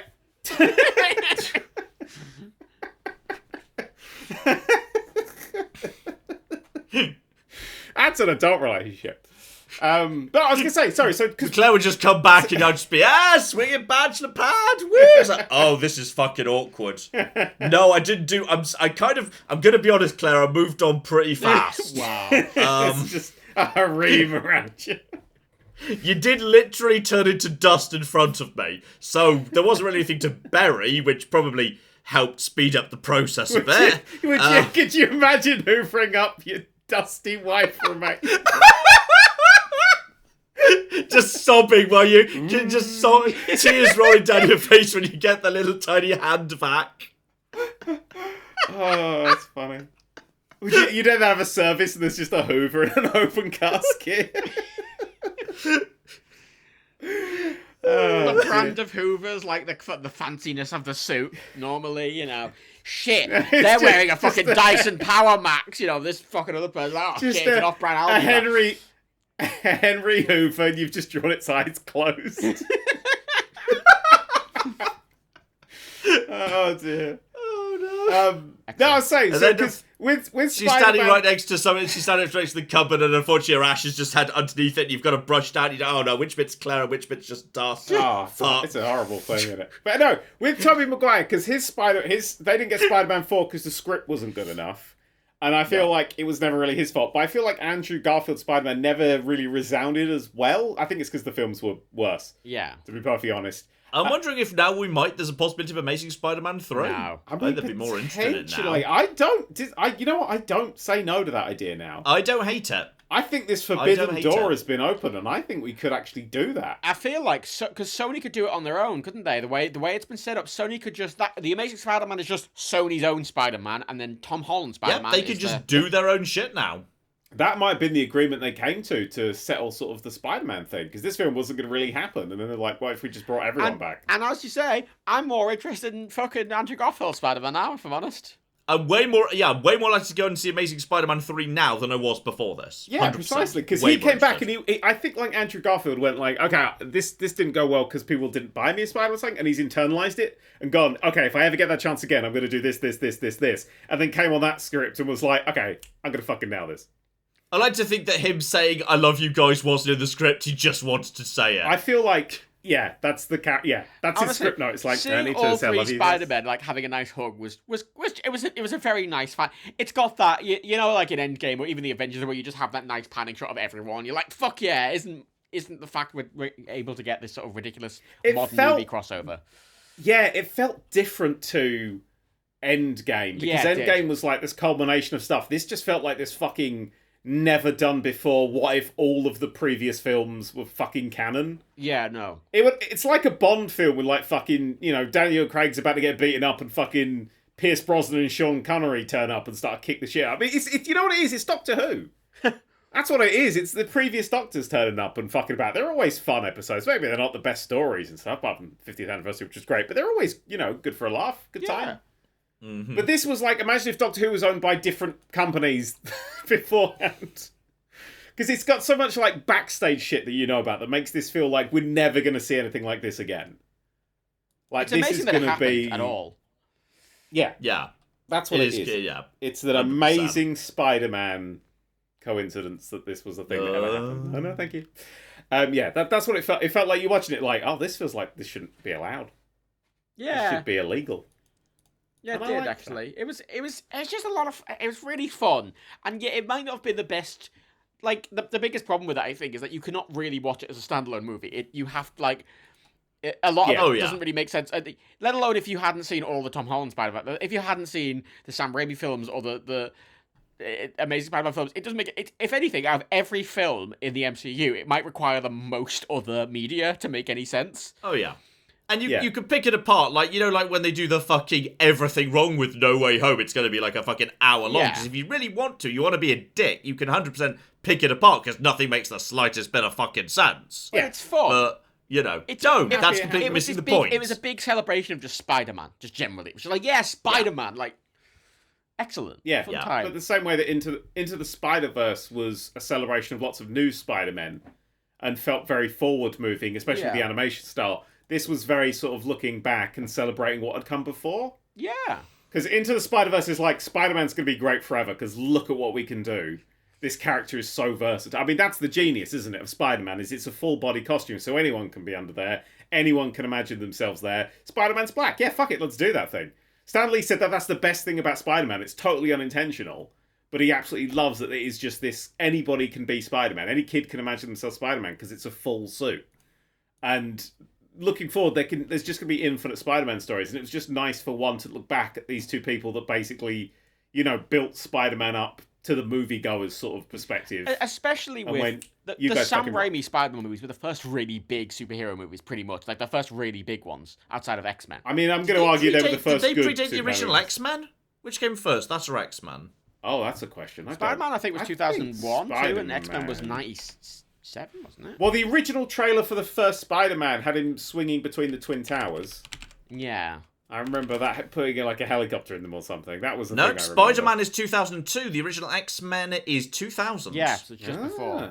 But it's the thing, I Was felt like... Spider-Man... Yeah, Spider-Man probably got But delayed. quite a Spider-Man bit was the because of- first modern, yeah. big, standalone superhero film. I mean, yeah, we had Daredevil before it, and we had fucking Blade and shit like that, but this was the first sort of teen... Or it wasn't adult, and it wasn't trying to be this really cheesy thing. It was trying to be... Oh, I think it's a really cheesy thing. I mean, Yeah, some of the fight no, scenes it's look cheesy, like but what I mean fucking is Power Rangers. it fits. It feels more modern than everything that came before it, significantly. Like, it feels like it paved the groundwork for the MCU completely, and it's nice for it to I sort think of, no. I think it paved the way for Spider-Man 2, which was the shit. Spider-Man Yeah. 2 is when everyone went, hey, even if you don't like superhero movies, go see this film. no, but I mean the three films are overall. I don't mean the first film necessarily on its own. I just mean all the Tobey Maguire Spider-Man films. He was just the forerunner of modern superhero films in a sense, at least the standalone ones. Yeah. I feel.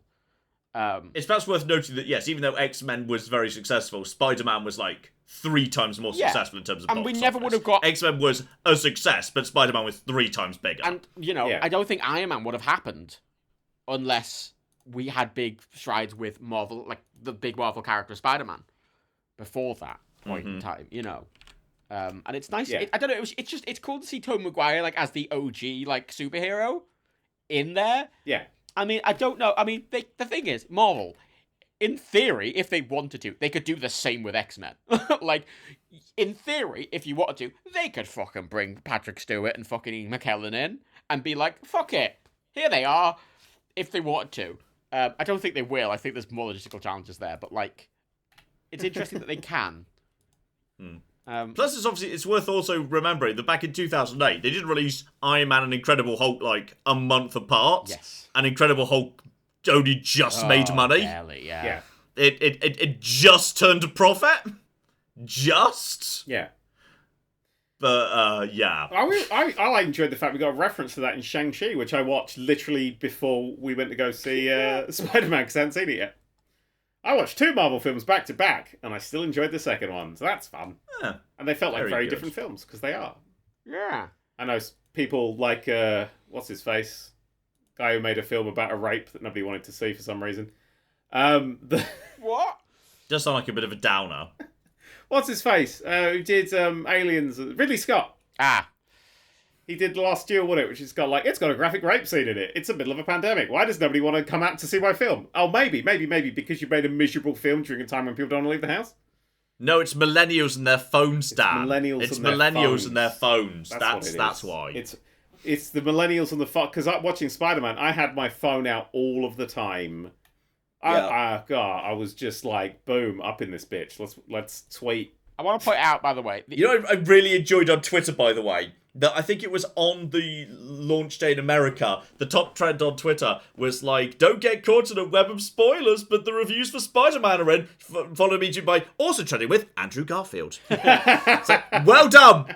Well done, Twitter. I must that admit, was I incredibly well done. I didn't know if we were going to see Andrew Garfield and Tobey Maguire in that film. I didn't know. No. I felt... I was like confident, hoping because I'd heard like whispers and shit and all that, but it felt like CM Punk coming into AEW. Like you're like 95% sure, but that 5% of doubt makes when it because it was just announced. It's like, oh, there they are.